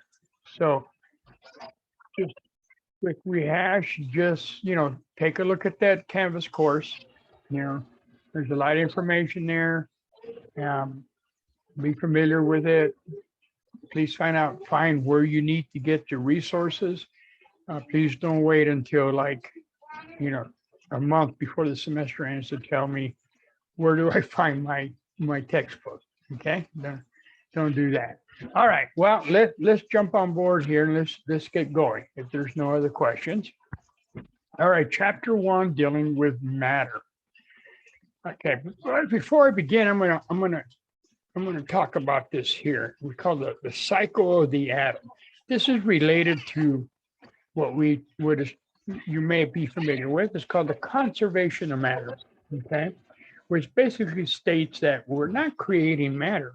What we're doing is we're changing it from one form into another form. For example, if we were to take a look at this picture of grass, and if we had a means to do this, we could label one atom of carbon. Now that carbon could be anywhere in the tissue of that grass, okay? And we can find a way to label it. So I labeled it with the yellow C, obviously, over exaggerated here. But we're gonna follow it as it goes through a cycle. Now that's carbon, if you look at your periodic table, has it has an atomic number 6, which tells us that we have what are called 6 protons. Okay, that's the important part right now, 6 protons. Now, if we look at who eats the grass, well, okay, cows do that, right? I think you might see where I'm leading with this. That carbon that was incorporated in the tissue of the grass now gets incorporated into the tissue of the cow in some form. It could be a fatty acid, it could be any multiple things, but that carbon that we labeled is carried over to that cow. It still has 6 protons, okay, but it's in a different form. We've done nothing to destroy that carbon. Well, my apologies to vegan people. My partner is vegetarian and she didn't appreciate this, but I'm sorry. What happens to the cow eventually for us meat eaters? Okay, we chow it down. Now that carbon that started in the grass that got incorporated into the cow now is incorporated into that human. Again, in some form, fatty acid, tissue, something. Okay, it's still carbon. It still has 6 protons. Now, that individual will metabolize material. And one of the byproducts of metabolism is a gas that we exhale, which is carbon dioxide. There's your first formula, CO subscript 2, carbon dioxide. That carbon is still the same carbon that started off in the grass with 6 protons that went to the cow, that went into the human, and now it's out in the atmosphere again. Well, as you can see, plants intake carbon dioxide. Okay, so now again, another piece of grass has incorporated that carbon dioxide, that carbon into its tissue, and that cycle can progress. Now, something to think about is that carbon could at one time could have been in me, and it could have been in you, and then I shot it out again as carbon dioxide, made its way around, and so that carbon could have been in a variety of people, or could have been in somebody that was living 10,000 years ago. It's still the same carbon. So that's what we're talking about, the conservation of matter. We don't destroy it. We just move it around to different forms. All right, so what exactly is chemistry? Well, chemistry is the study of the composition, the structure, how it's put together 3-dimensionally. Remember, even though I draw things in 2-dimensional, we live in a 3-dimensional world. And when we think of chemistry, we gotta think in 3 dimensions. It's a study of properties. Why is it that water, for example, is not as viscous as honey? I use that as an example quite a bit. We got water is not so viscous, and I've had a cup of water and a cup of honey, and I empty them, obviously you know that the water will win the race, right? Because of the less viscosity it has relative to honey. Okay, and those are the type of properties. There's some other ones, and we'll get to them. Then we also studied the physical and the chemical changes of matter, okay? Because what we know now is that all matter are made up of what we call atoms. And we're going to learn that these atoms are made up of even smaller particles, subatomic particles. Those are the particles that we're going to focus on. And we call those the proton, the neutron, and the electron. Those electrons are some very fascinating species because they're so tiny that we don't even put a mass on them. Their relative mass is zero. There's no weight, but even though they have weight, but yet relative to the proton and electron, the proton and the neutron, the electrons have such a big factor on the properties of matter. Okay, so we're going to talk about those subatomic particles. We're going to talk about the atoms, obviously. Okay. And then we're going to talk about what these atoms are made up of. They're made up of a proton, they're made up of neutrons and electrons. And guess what? Those guys are made up of even smaller particles. We're not going to, it's beyond the scope of Chem 130, but those guys are made up of even smaller particles. And in fact, there is one particle that makes up all matter and it's put together. Imagine this, think of it as Legos. Let's say you got a box full of Legos all the same color, right? Well, heck, you can create an infinite number of things with a box full of Legos, you know, from airplanes to ships to whatever, but they're all made up of the same basic unit of Lego. And matter's the same way, made up of the same basic unit and just makes an infinite number of different types of compounds.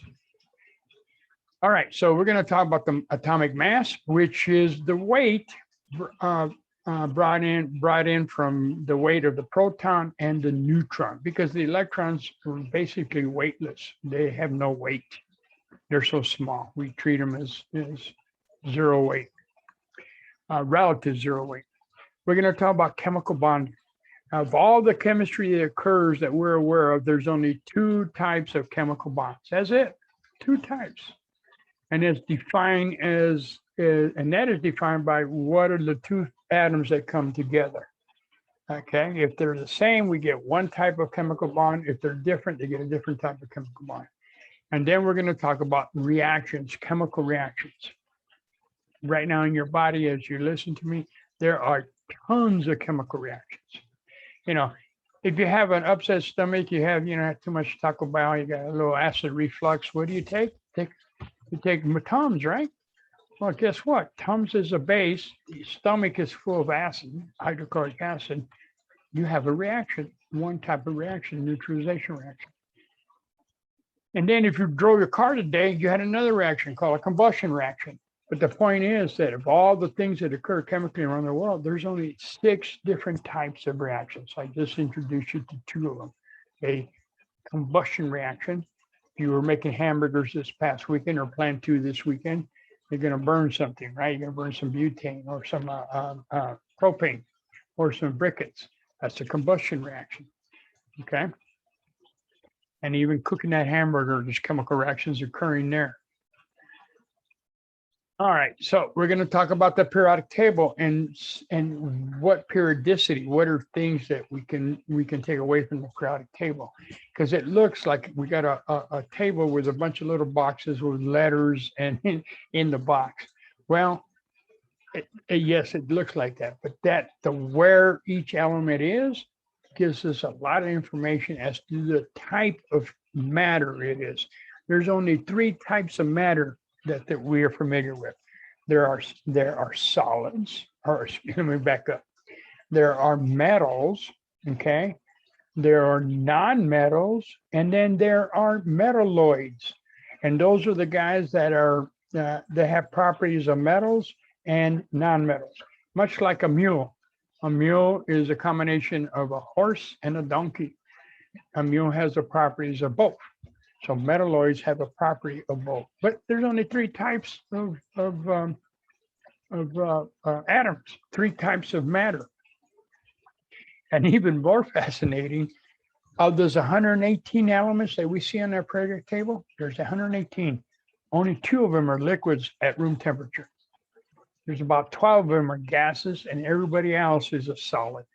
Now, we can sit there and memorize which one is an acid, excuse me, a liquid, which one, or we can use the periodic table because there's points on the periodic table that would tell us, oh, to the left of this point, it's a solid.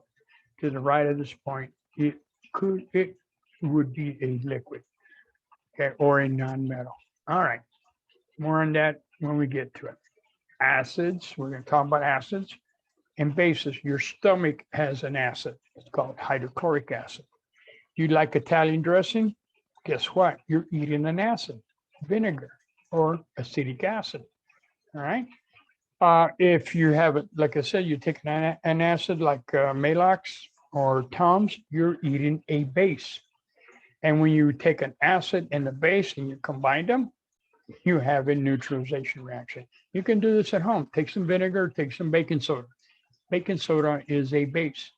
You mix them together, you get a little bubbling action going on, you neutralize the acid in the base, or sodium bicarb is the name for it. Electrolytes. Well, electrolytes is just a fancy name for the elements that had lost one of the subatomic particles, specifically electrons. We talked about the two particles, protons, neutrons, electrons. Now, some of these elements, they have a tendency to lose electrons. And guess what? If they lose electrons, there's some elements that want to gain electrons. Okay. We got somebody came in. Hold on one second. Uh-oh. I had some people in the waiting room. Sorry. All right. And so what an electrolyte is nothing more than, you may drink it because you may be drinking a drink. Well, you go to the store and buy yourself a pot, so like smart water or alkaline water.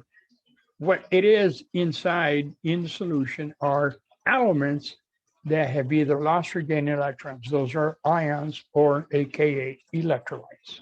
Okay.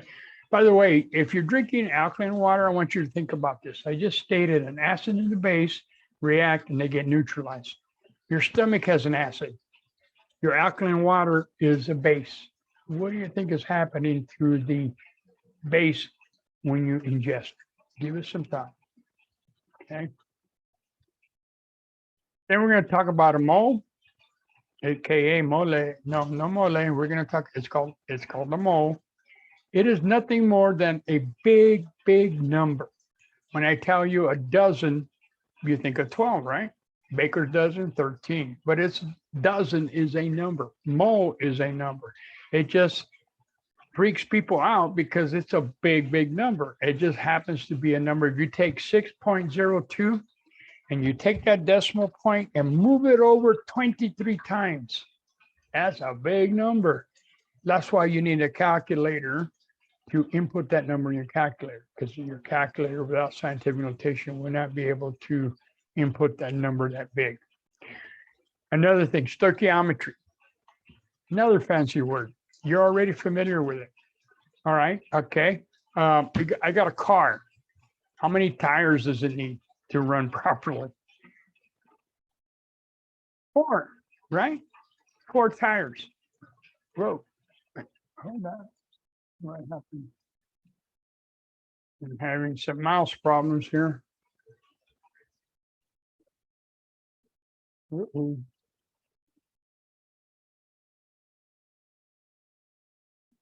Bear with me for a second. I'm having a technical problem. There it is. All right. Stoichiometry. A car requires 4 cars, right? So the ratio of a car frame to a tires is a 1:4. Okay. Now rocket science, right? How about a tricycle? What's the ratio between the tricycle frame and the tires? 1:3, right? How about the unicycle? What's the ratio between the unicycle frame and the tire? 1:1. That is stoichiometry.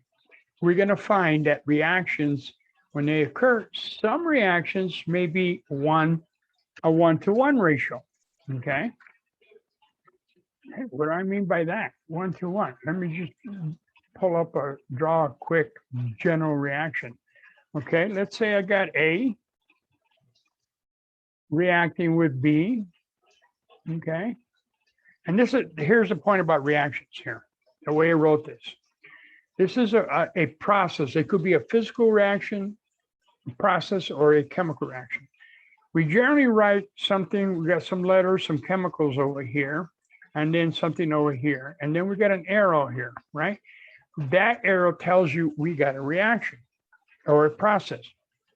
To the left of the arrow is what we call reactants. Those are the reactants. Those are the guys that something's going to happen to them. And guess what? On the right side of the arrow, we have what are called products. Okay. And this, ladies and gentlemen, is how we write a chemical process or even a physical process. Normally, when we get the stoichiometry, right here is a 1-to-1 with no number, like in algebra, they got the letter A. There's no number in front. It's understood to be a 1. But occasionally, it may take 2 A's for every 1. Okay, so that relationship, that stoichiometric relationship is a 2-to-1. Or it could be a 2-to-3 relationship. All right. And we put these numbers, by the way, are called coefficients. We can change those coefficients all we want, but we cannot change the subscripts. When we say H2O, it is subscript H. That says that there are 2 hydrogens for every oxygen. That is etched in stone. That is the relationship of atoms in the formula of H2O. But the coefficient, which is in front, big number, I can change that all I want. And I do that simply because, remember that carbon? We have to balance matter. And sometimes I need to add coefficients in front so I can balance this equation. And so the rule is this: if I start off with 10,000 carbon atoms in any process, when I'm done at the end of the day, I need to have 10,000 carbon atoms in any type of form. And I use coefficients to make sure that it is balanced. All right, but a lot more on that as we proceed. I got a little bit ahead of myself. Intramolecular forces, what does that mean? Well, earlier I used the example of the water and the honey. And I got a cup of each and I empty them. I got the race going on. Well, because you've seen honey, it flows very slowly, that obviously the water is going to win the race. Okay. Well, why is it winning the race? Because of this, what we call intermolecular forces. The molecules of water interacting with other molecules of water is different than the molecules of honey interacting with other molecules of honey. That interaction for the honey is much stronger with molecules of honey interacting with each other than it is for the water, which then results in a change in the physical property, making honey more viscous than water. Okay. We're going to talk about solutions. Okay. You drink soda pop, you got a solution. You drink coffee, you got a solution. All right. Nothing too out of the ordinary. And then we're going to have a chapter on gases and their properties and so forth. Okay. Now, as a scientist or in science, we utilize what is called, well, I jumped ahead. Come back to that. Branches of chemistry. As any other discipline, they have your specialties. Engineers, you got your mechanical engineers, your civil engineers, your electrical engineers, your computer engineers, etc. Okay, well, chemists are no different. You got your doctors with their specialty, and even the nurses with their own little area that they emphasize. I come from what's called an organic chemistry background. Okay, I deal with, don't deal with it anymore, but I dealt with building and designing and synthesizing compounds. And I really liked it because I equated that to my days back in construction when we built things. To me, it just was a natural thing to I see a molecule, because you got to do is you look at the molecule, you take it apart in pieces in your head, and you say, oh, I can put it together like this, okay? So that kind of fell into that. I wasn't too crazy about the other fields, biochemistry, it's okay. Because all those other fields are pretty much related to organic.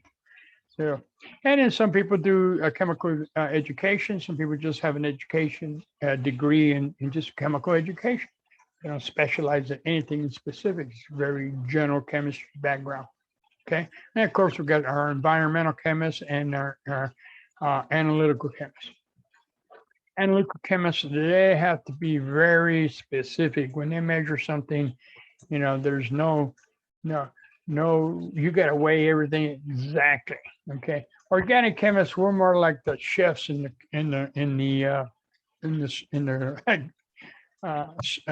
kitchen. Yeah, we measure, but we're gonna go, 1.5, we're good. And analytical chemists, they want to know 1.506238, quite a bit difference. Okay. All right. I'm not going to say that chemistry is the most important. I used to hate that when my teachers would say, this is the most important class you ever take. No, I'm not going to say that. But I will tell you this. This is the class that chemistry is involved in every aspect of your life. It is involved in just sitting there in your body right now. There's just billions of chemical reactions occurring. But everything we utilize, even if you're using your electronic device right now and you're running off a battery, guess what? There's a chemical reaction occurring there. That battery is producing electrons. Electrons, the ones I talked about earlier, that's what got me into this kind of electrons that are running your instrument right now, your computer or whatever you're running at the time. These little same electrons that give you bad hair day, your hair sparks up, or you touch something after walking on carpet, you get shocked. Those are electrons. Powerful little guys. All right. As scientists, excuse me, we utilize what's called the scientific method. And you're probably familiar with this because you probably do it yourself and not really think about it. So what do? We put a name on it, and you're going to say, yeah, that's obvious. Well, the scientific method, what is involved? There's some steps involved, okay, to formalize. The first step, obviously, is to make an observation. You see something happen, and so you make the observation. So, for example, you take a soda pop and you stick it in the freezer, and boom, it explodes. All right. Well, then you think, well, all right, why did it do that? Well, you formulate a hypothesis. This is a best educated guess as to why you think that soda exploded in the freezer. Okay. So you come back and you say, well, maybe it's because ice expanded when it froze. Okay. That sounds reasonable. All right. So then you go and research the literature. Make sure that, work like this hasn't been done before, or it has. Maybe you can, learn about it. Okay. So you're researching. You look up in science sources for anything else. Well, you don't see much about this specifically. So you sit down and you design experiments. You might say, okay, well, let me try it again. Obviously, you want to make sure it repeats itself. So you might do the same thing, grab the same soda, same amount. But at the same time, you might try different things. You might try different sodas. You might try juices. You might try a variety of different things. Maybe change the volume a little bit, okay? Things like that. So set up experiments and see, keep the common variable as water in the soda. And then you collect all this data, okay? You analyze your hypothesis. Maybe you might, if everything's consistent with your hypothesis, or you may need to repeat some experiments or create more experiments, okay? And then after you're all done, you draw a conclusion that you say, yes, when water goes in the freezer, it will expand and make a big mess in my freezer if I got soda pop, okay? And you draw a conclusion, and if you're lucky enough, your data will be published in some scientific journal. So anyway, and hopefully your data, your experiment will get repeated by other scientists in the world and then verify what you found. And if they don't verify it, they will take their data and publish their data, and then there'll be a big war. You know, that has happened quite a bit. Back in the 80s, there was what they called room temperature fusion was being created. In other words, fusion is what's happening in the sun right now. Hydrogen atoms are coming together. That's a lot of energy involved, but it takes a lot of energy to make it happen. We can make it happen, but it takes a lot of energy. We put more energy into it than we take out of it. So scientists were claiming that they were able to do this in room temperature back in the 80s. So that opened up a big old can of worms and arguments. It turned out there was a mistake in the way they were setting up their experiments. So anyway, observations are important, okay? You know, things like color, clarity, the state of matter. We will be talking about 3 states of matter. Matter has actually 4 states, if you're familiar with that. The 4th state is plasma. If you ever seen the Northern Lights, or seen pictures of the Northern Lights, that is the 4th state of matter. But we're not going to work with that. We're going to just deal with solid, liquid, and gas. Those are the 4 states. Okay. We do know that matter is anything that has mass. Now, a lot of times we use mass and we interchange the term mass and weight. And we do that for a reason, because we're stuck here on the earth, unless you're an astronaut, because there is a difference between mass and weight. Mass is constant. If I go to the moon, I have an X amount of mass. And if I go to the moon, I will have the same amount of mass. That is constant. My weight will be different, because my weight is determined by the gravitational force of what planet I'm at. So if I weigh 200 pounds on the earth, on the moon, I believe it's like 1/6 less. Okay, because that's governed, weight is governed by the atomic, the gravitational forces. So a lot of times, because we're on the earth, we would interchange the term mass and weight. So keep in mind that they are different. It's been proposed that all matter is composed of atoms. Okay, the term atom is not a new concept. The Greeks talked about atoms, but their elements, they only had 4 elements. Earth, wind, I was going to say fire, earth, wind, and fire. No, earth, wind, and fire, and water. But obviously we have 118. Okay, earth, wind, and fire. It's a good group. Now you're going to find a lot of diagrams that will depict different states of matter. So you can see here on this diagram that in the far left, that represents a solid. The spheres represent atoms, and notice how closely packed they are together and very structured. Okay, not a lot of space in between them. They are stuck right next to another one. You know, it's like, you know, you ever been to one of these kids' playpens where you got the balls in there and they're all stuck together. But a liquid, those balls are not as ordered. They move around. Okay, but they're still together and they're very close. Gas, totally different. They are totally separated from each other. And so there's a lot of space in between them. Okay, so solid in the far left, middle for liquid, and far right is gas. Okay, these are diagrams that depict the 3 states of matter. All right. So some properties about solids. Solids, I'm not going to tell you anything that you don't already know. Have a fixed shape and a fixed volume. And so I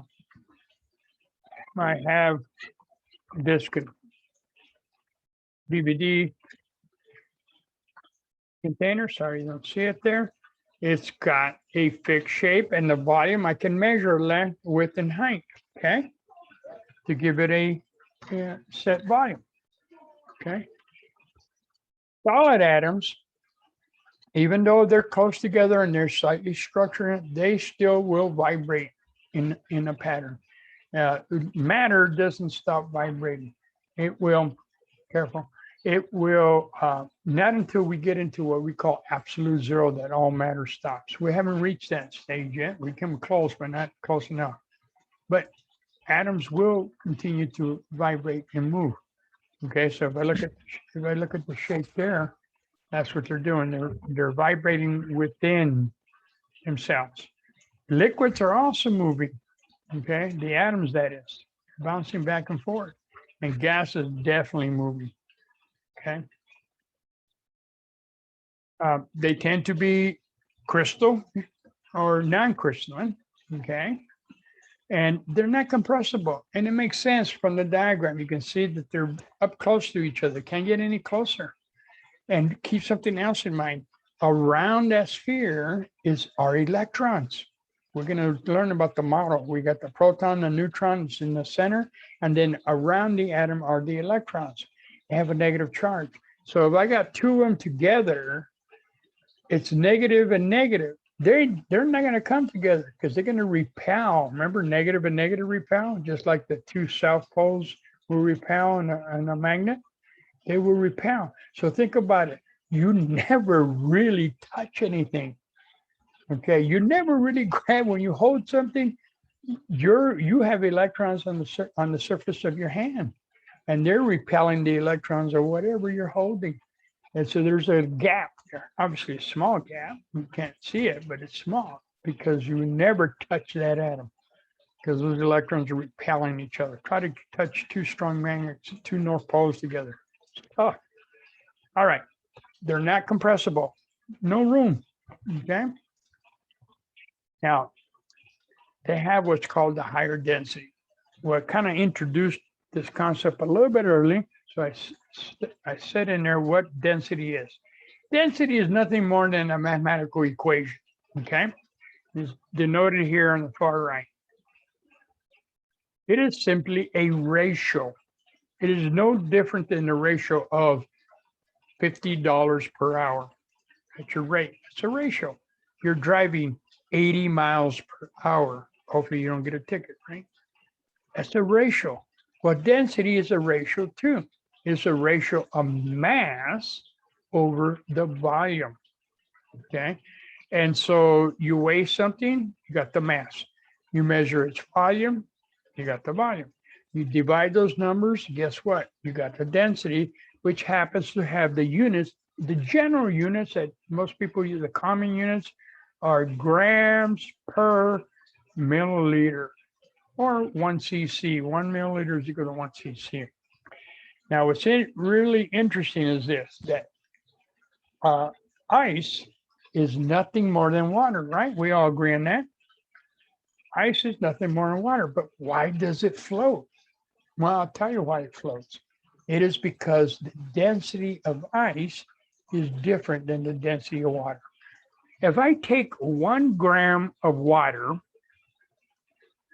and I measure its volume, guess what? I end up with 1 milliliter. Okay. So water has a density of 1 gram per milliliter. Okay. And that's our reference point. Anything greater than 1 tends to not float on water. Anything less than 1 tends to float. So copper could have a density of, say, 18 grams per milliliter. Well, that's much greater than 1. It's going to drop like a rock. But ice floats. Now, why is that? It's interesting here. Think about it. If I take that same 1 gram of water and I freeze it, guess what? The volume is not 1 because water expands. And so the volume could now be, let's, for argument's sake, could be about 1.1 milliliters for the ice. And this is liquid water. Okay. All right. So now I'm going to divide 1 divided by 1.1. What kind of number would I get? Would I get a number less than 1 or greater than 1?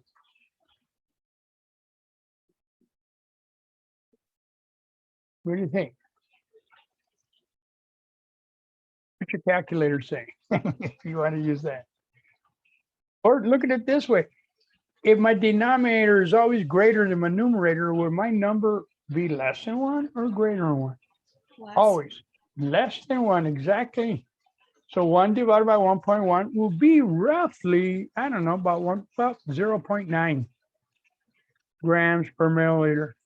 Guess what? It is less than 1, meaning that ice will float simply because the volume of ice is greater for that 1 gram or that X amount of gram of water. Its volume is greater and therefore it floats. Nothing magical, no Harry Potter stuff going on here. Okay. And that's the only reason. It's a ratio, mass over volume. Okay, now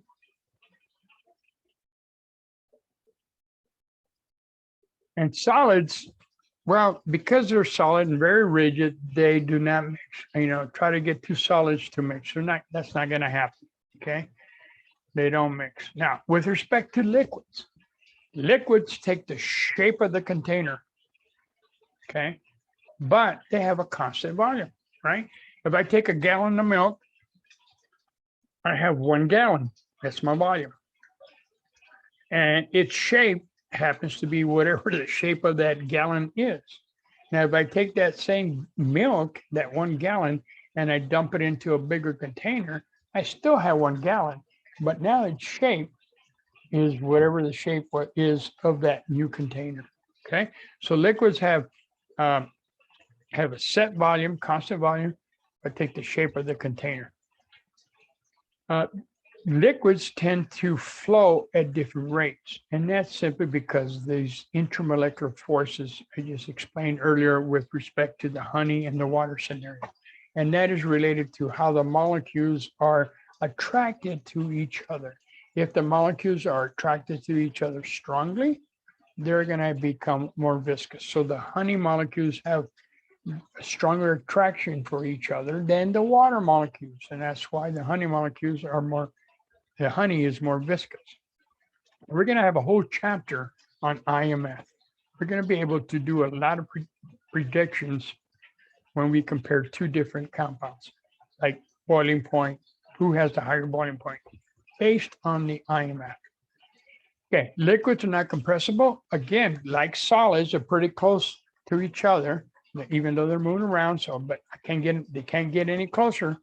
Okay, remember the electrons are all around it. They're going to repel. There's a limit as to how close I can get them, which is a good thing because with this property for liquids, we wouldn't have power steering. We wouldn't have power brakes, all right, or anything that runs on hydraulics, because hydraulics, we use oil and hydraulics to be able to do things that a human use a lot of strength to do. And liquids have much higher densities than gases. Okay. Liquids that are soluble will mix uniformly. So, for example, Italian dressing, we got vinegar and water, right? It's got an oil and a water layer. They're not going to mix. So if you let that Italian dressing sit, you're going to get it separated, right? You're going to have an oil layer and a water layer. To get that mix in your salad, you got to mix it up. It doesn't dissolve in each other. It just forms an emulsion, so you can put it on your salad. But if you just let it set, it separates. But if they are soluble in each other, they will mix uniformly. Hence, soda pop. There's some liquids in soda pop. You got a homogeneous mixture, and they mix uniformly. Now, with respect to gases, gases have no shape.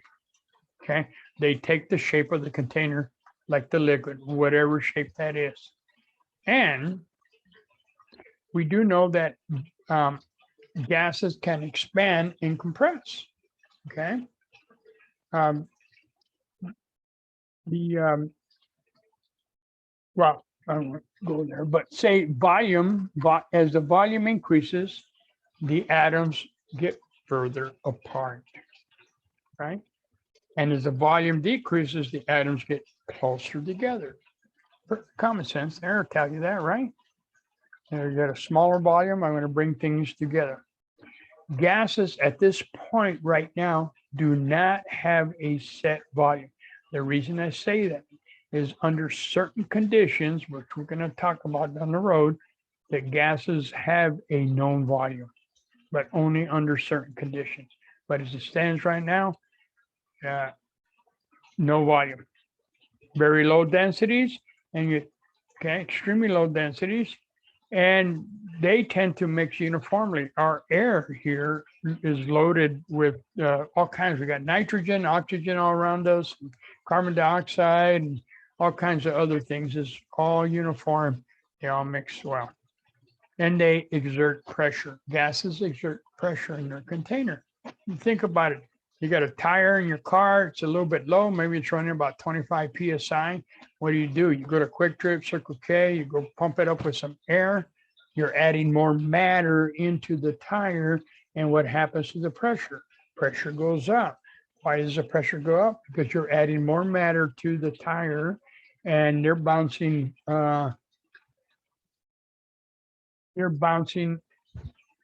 Whoops, so I got a notation there. They're bouncing up against the wall to cause the pressure.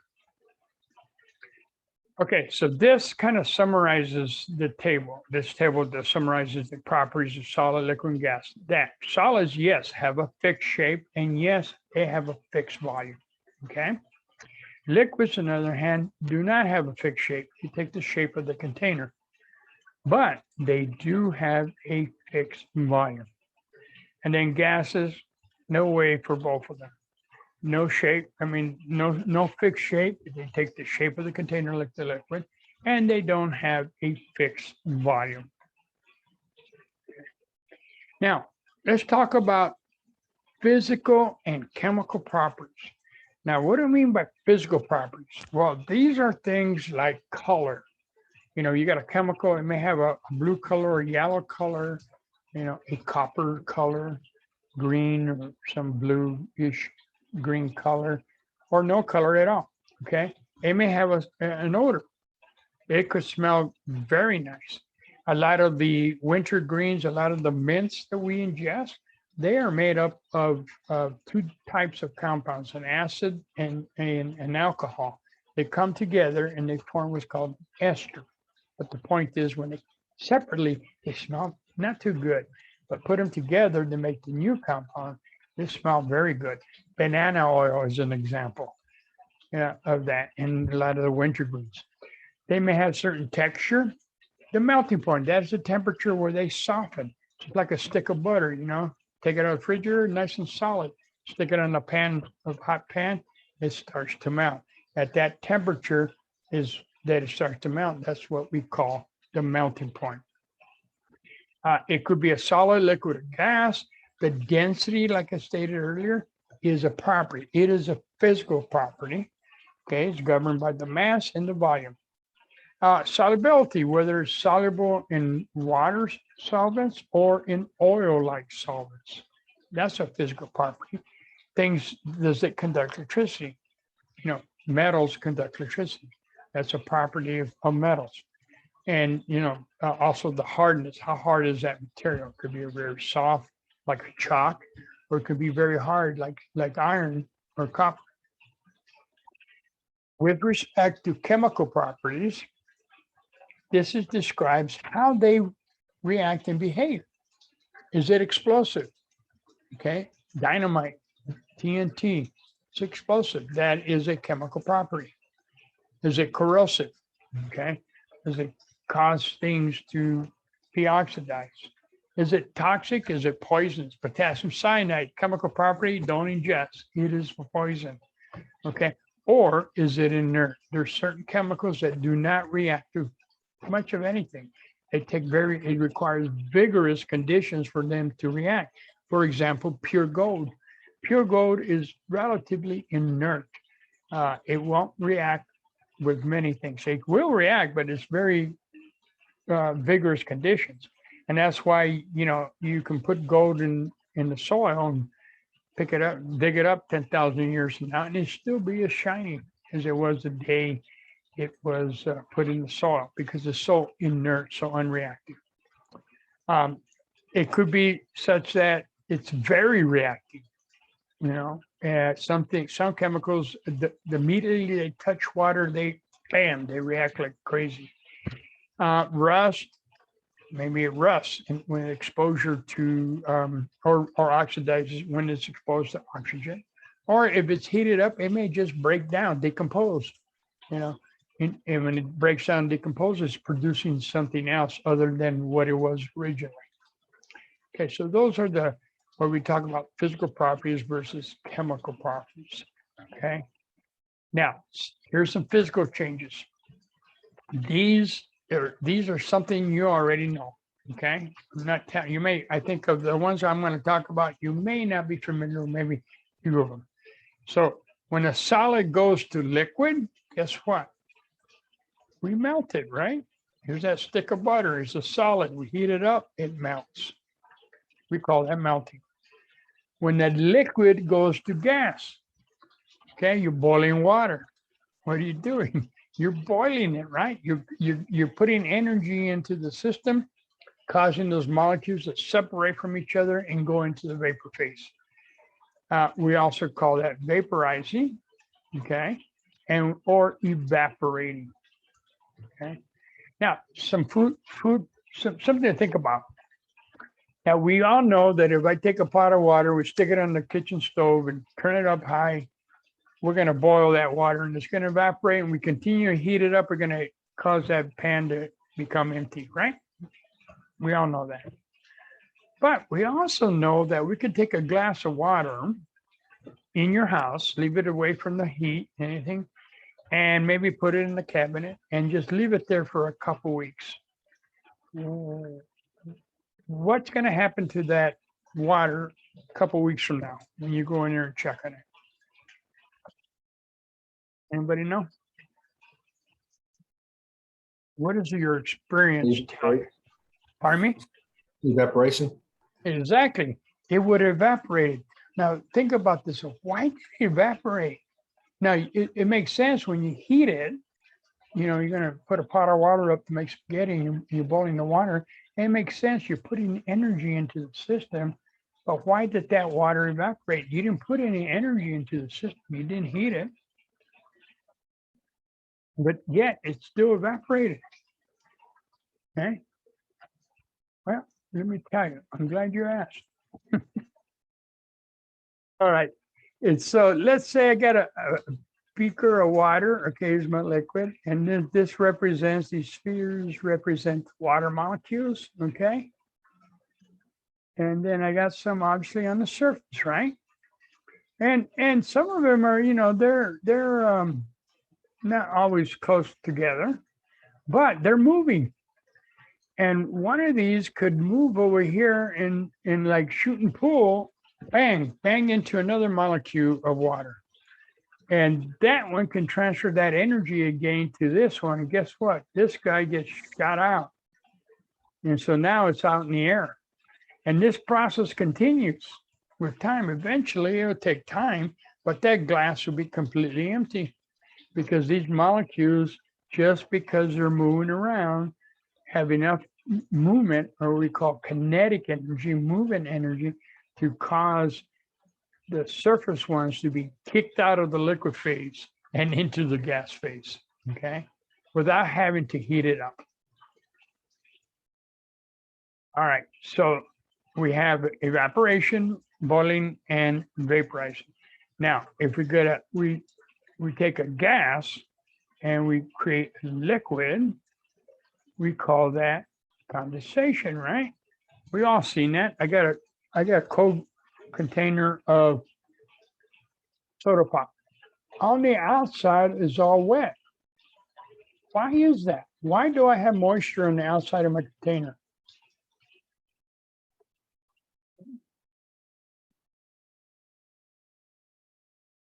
Why do I have moisture out here? It's something magical, right? Something Harry Potter did. Harry Potter magic. No. Condensation? Condensation. Okay, but where did that water come from though? You're correct, it's condensation. But where did that water come from to get my outside container wet? On the Uh, inside of was the container. Oh, you broke up. I'm sorry, from the inside of the container. No, because it's plastic. Was it the air, like the moisture in the air, or You got it.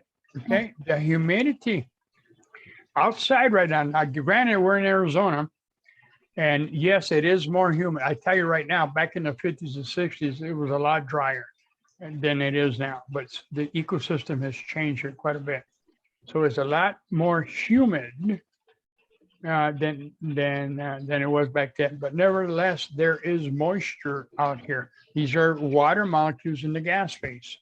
Well, they are high in energy. Okay. Now, when they come and touch and they hit my container's cold. And guess what? Remember, this energy goes from a high energy level to a low energy level. So the gas molecules that are out here with high energy value transfer that energy to the cold of my container, resulting in the water molecules in the air condensing and coming together and finally attracting each other and then becoming liquid, condensing. Okay, they already are in the gas phase. They're still water. Now they go into the liquid phase, and hence my container is wet on the outside. It's a matter of transfer of energy from point A to point B.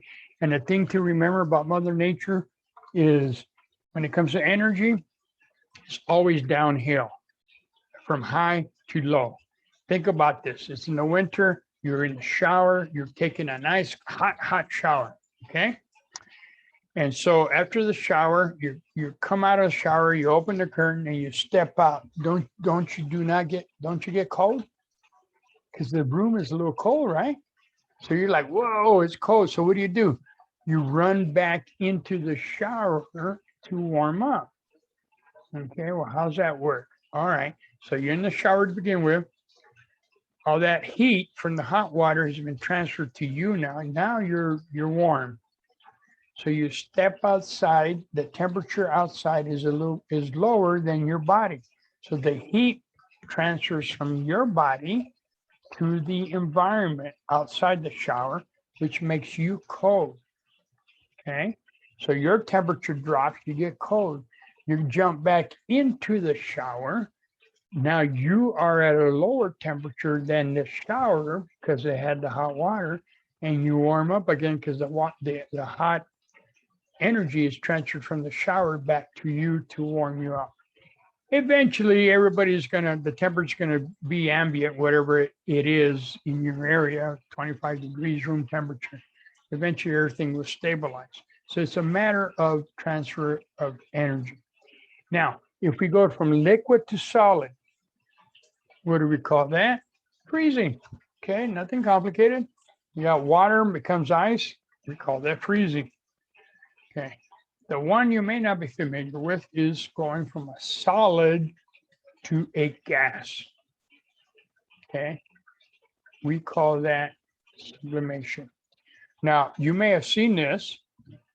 Now, I know you can go to Fry's and buy some dry ice.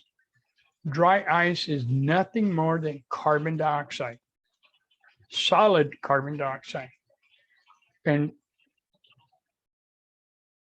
what it does, it goes from solid phase to the gas phase directly. It seems like it bypasses the liquid phase completely. Normally you go solid, liquid, gas, but with dry ice, it goes like solid to gas. And if it does go through the liquid phase, it is like microseconds, if even, okay? And then the opposite direction, if you take a gas, like carbon dioxide gas, and you put it under pressure, you call that deposition, and you convert it back to a solid. So going from solid to gas is sublimation. Gas to solid is deposition. Dry ice is one example. If you ever use mothballs, that's another example. It's a chemical called naphthalene. It is a solid and it goes directly into the atmosphere. So now you know if now you know what dry ice is. You can use it if you got plants at home. Go buy some dry ice from Fry's or wherever and put it around your plants. Right? Why would you do that though? To increase the humidity. Not quite, because remember, dry ice is just carbon dioxide. Okay. What do plants need to survive? Carbon dioxide. Exactly. And so if you take the dry ice and put it around your plants, don't put it on the plants, it gets too cold and you might hurt the roots. Now that carbon dioxide goes up to the plants, and then the plants reward you because they exhale oxygen. Okay. Or you can talk to your plants. Why would you talk to your plants? Remember the guy with the hamburger? Same scenario. I'm outputting carbon dioxide. So talking to your plants is good for them because they need that. All right. All right. Physical changes. Now, the thing to remember about physical changes is that the chemical formula, the composition of that species does not change. Whether when I go from a solid to a liquid or from a liquid to a gas, the chemical formula, the chemical composition remains the same. If I have ice, it's water. It is H2O. As I heat it up, I melt it. Okay, it becomes liquid. It is still H2O. Okay, and if I continue to heat it, it becomes a gas, and it's still structurally H2O. Nothing has changed. Nothing has been changed to the formula. Now, if we take this example right here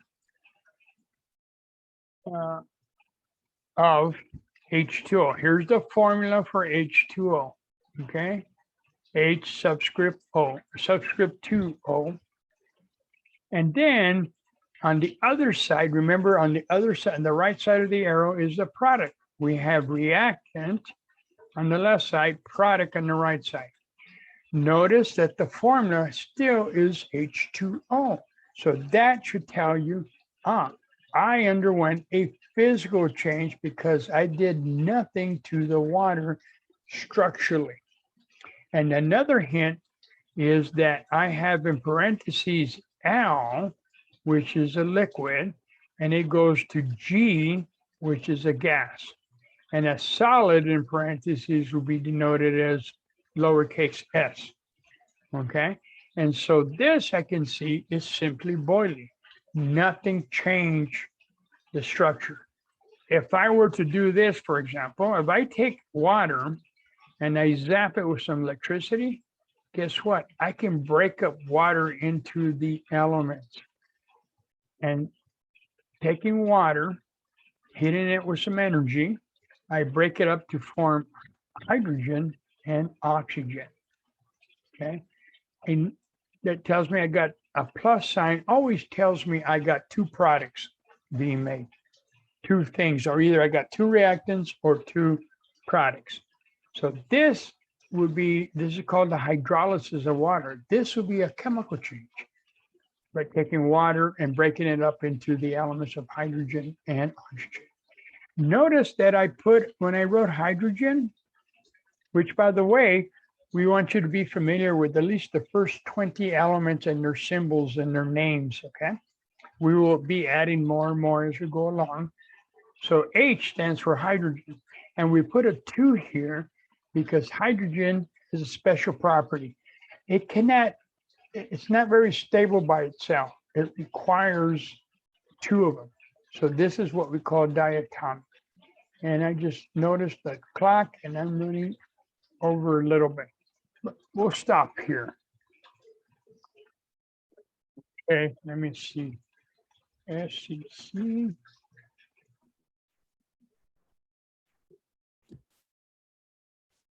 Well, we stop here. Don't want to take too much more of your time.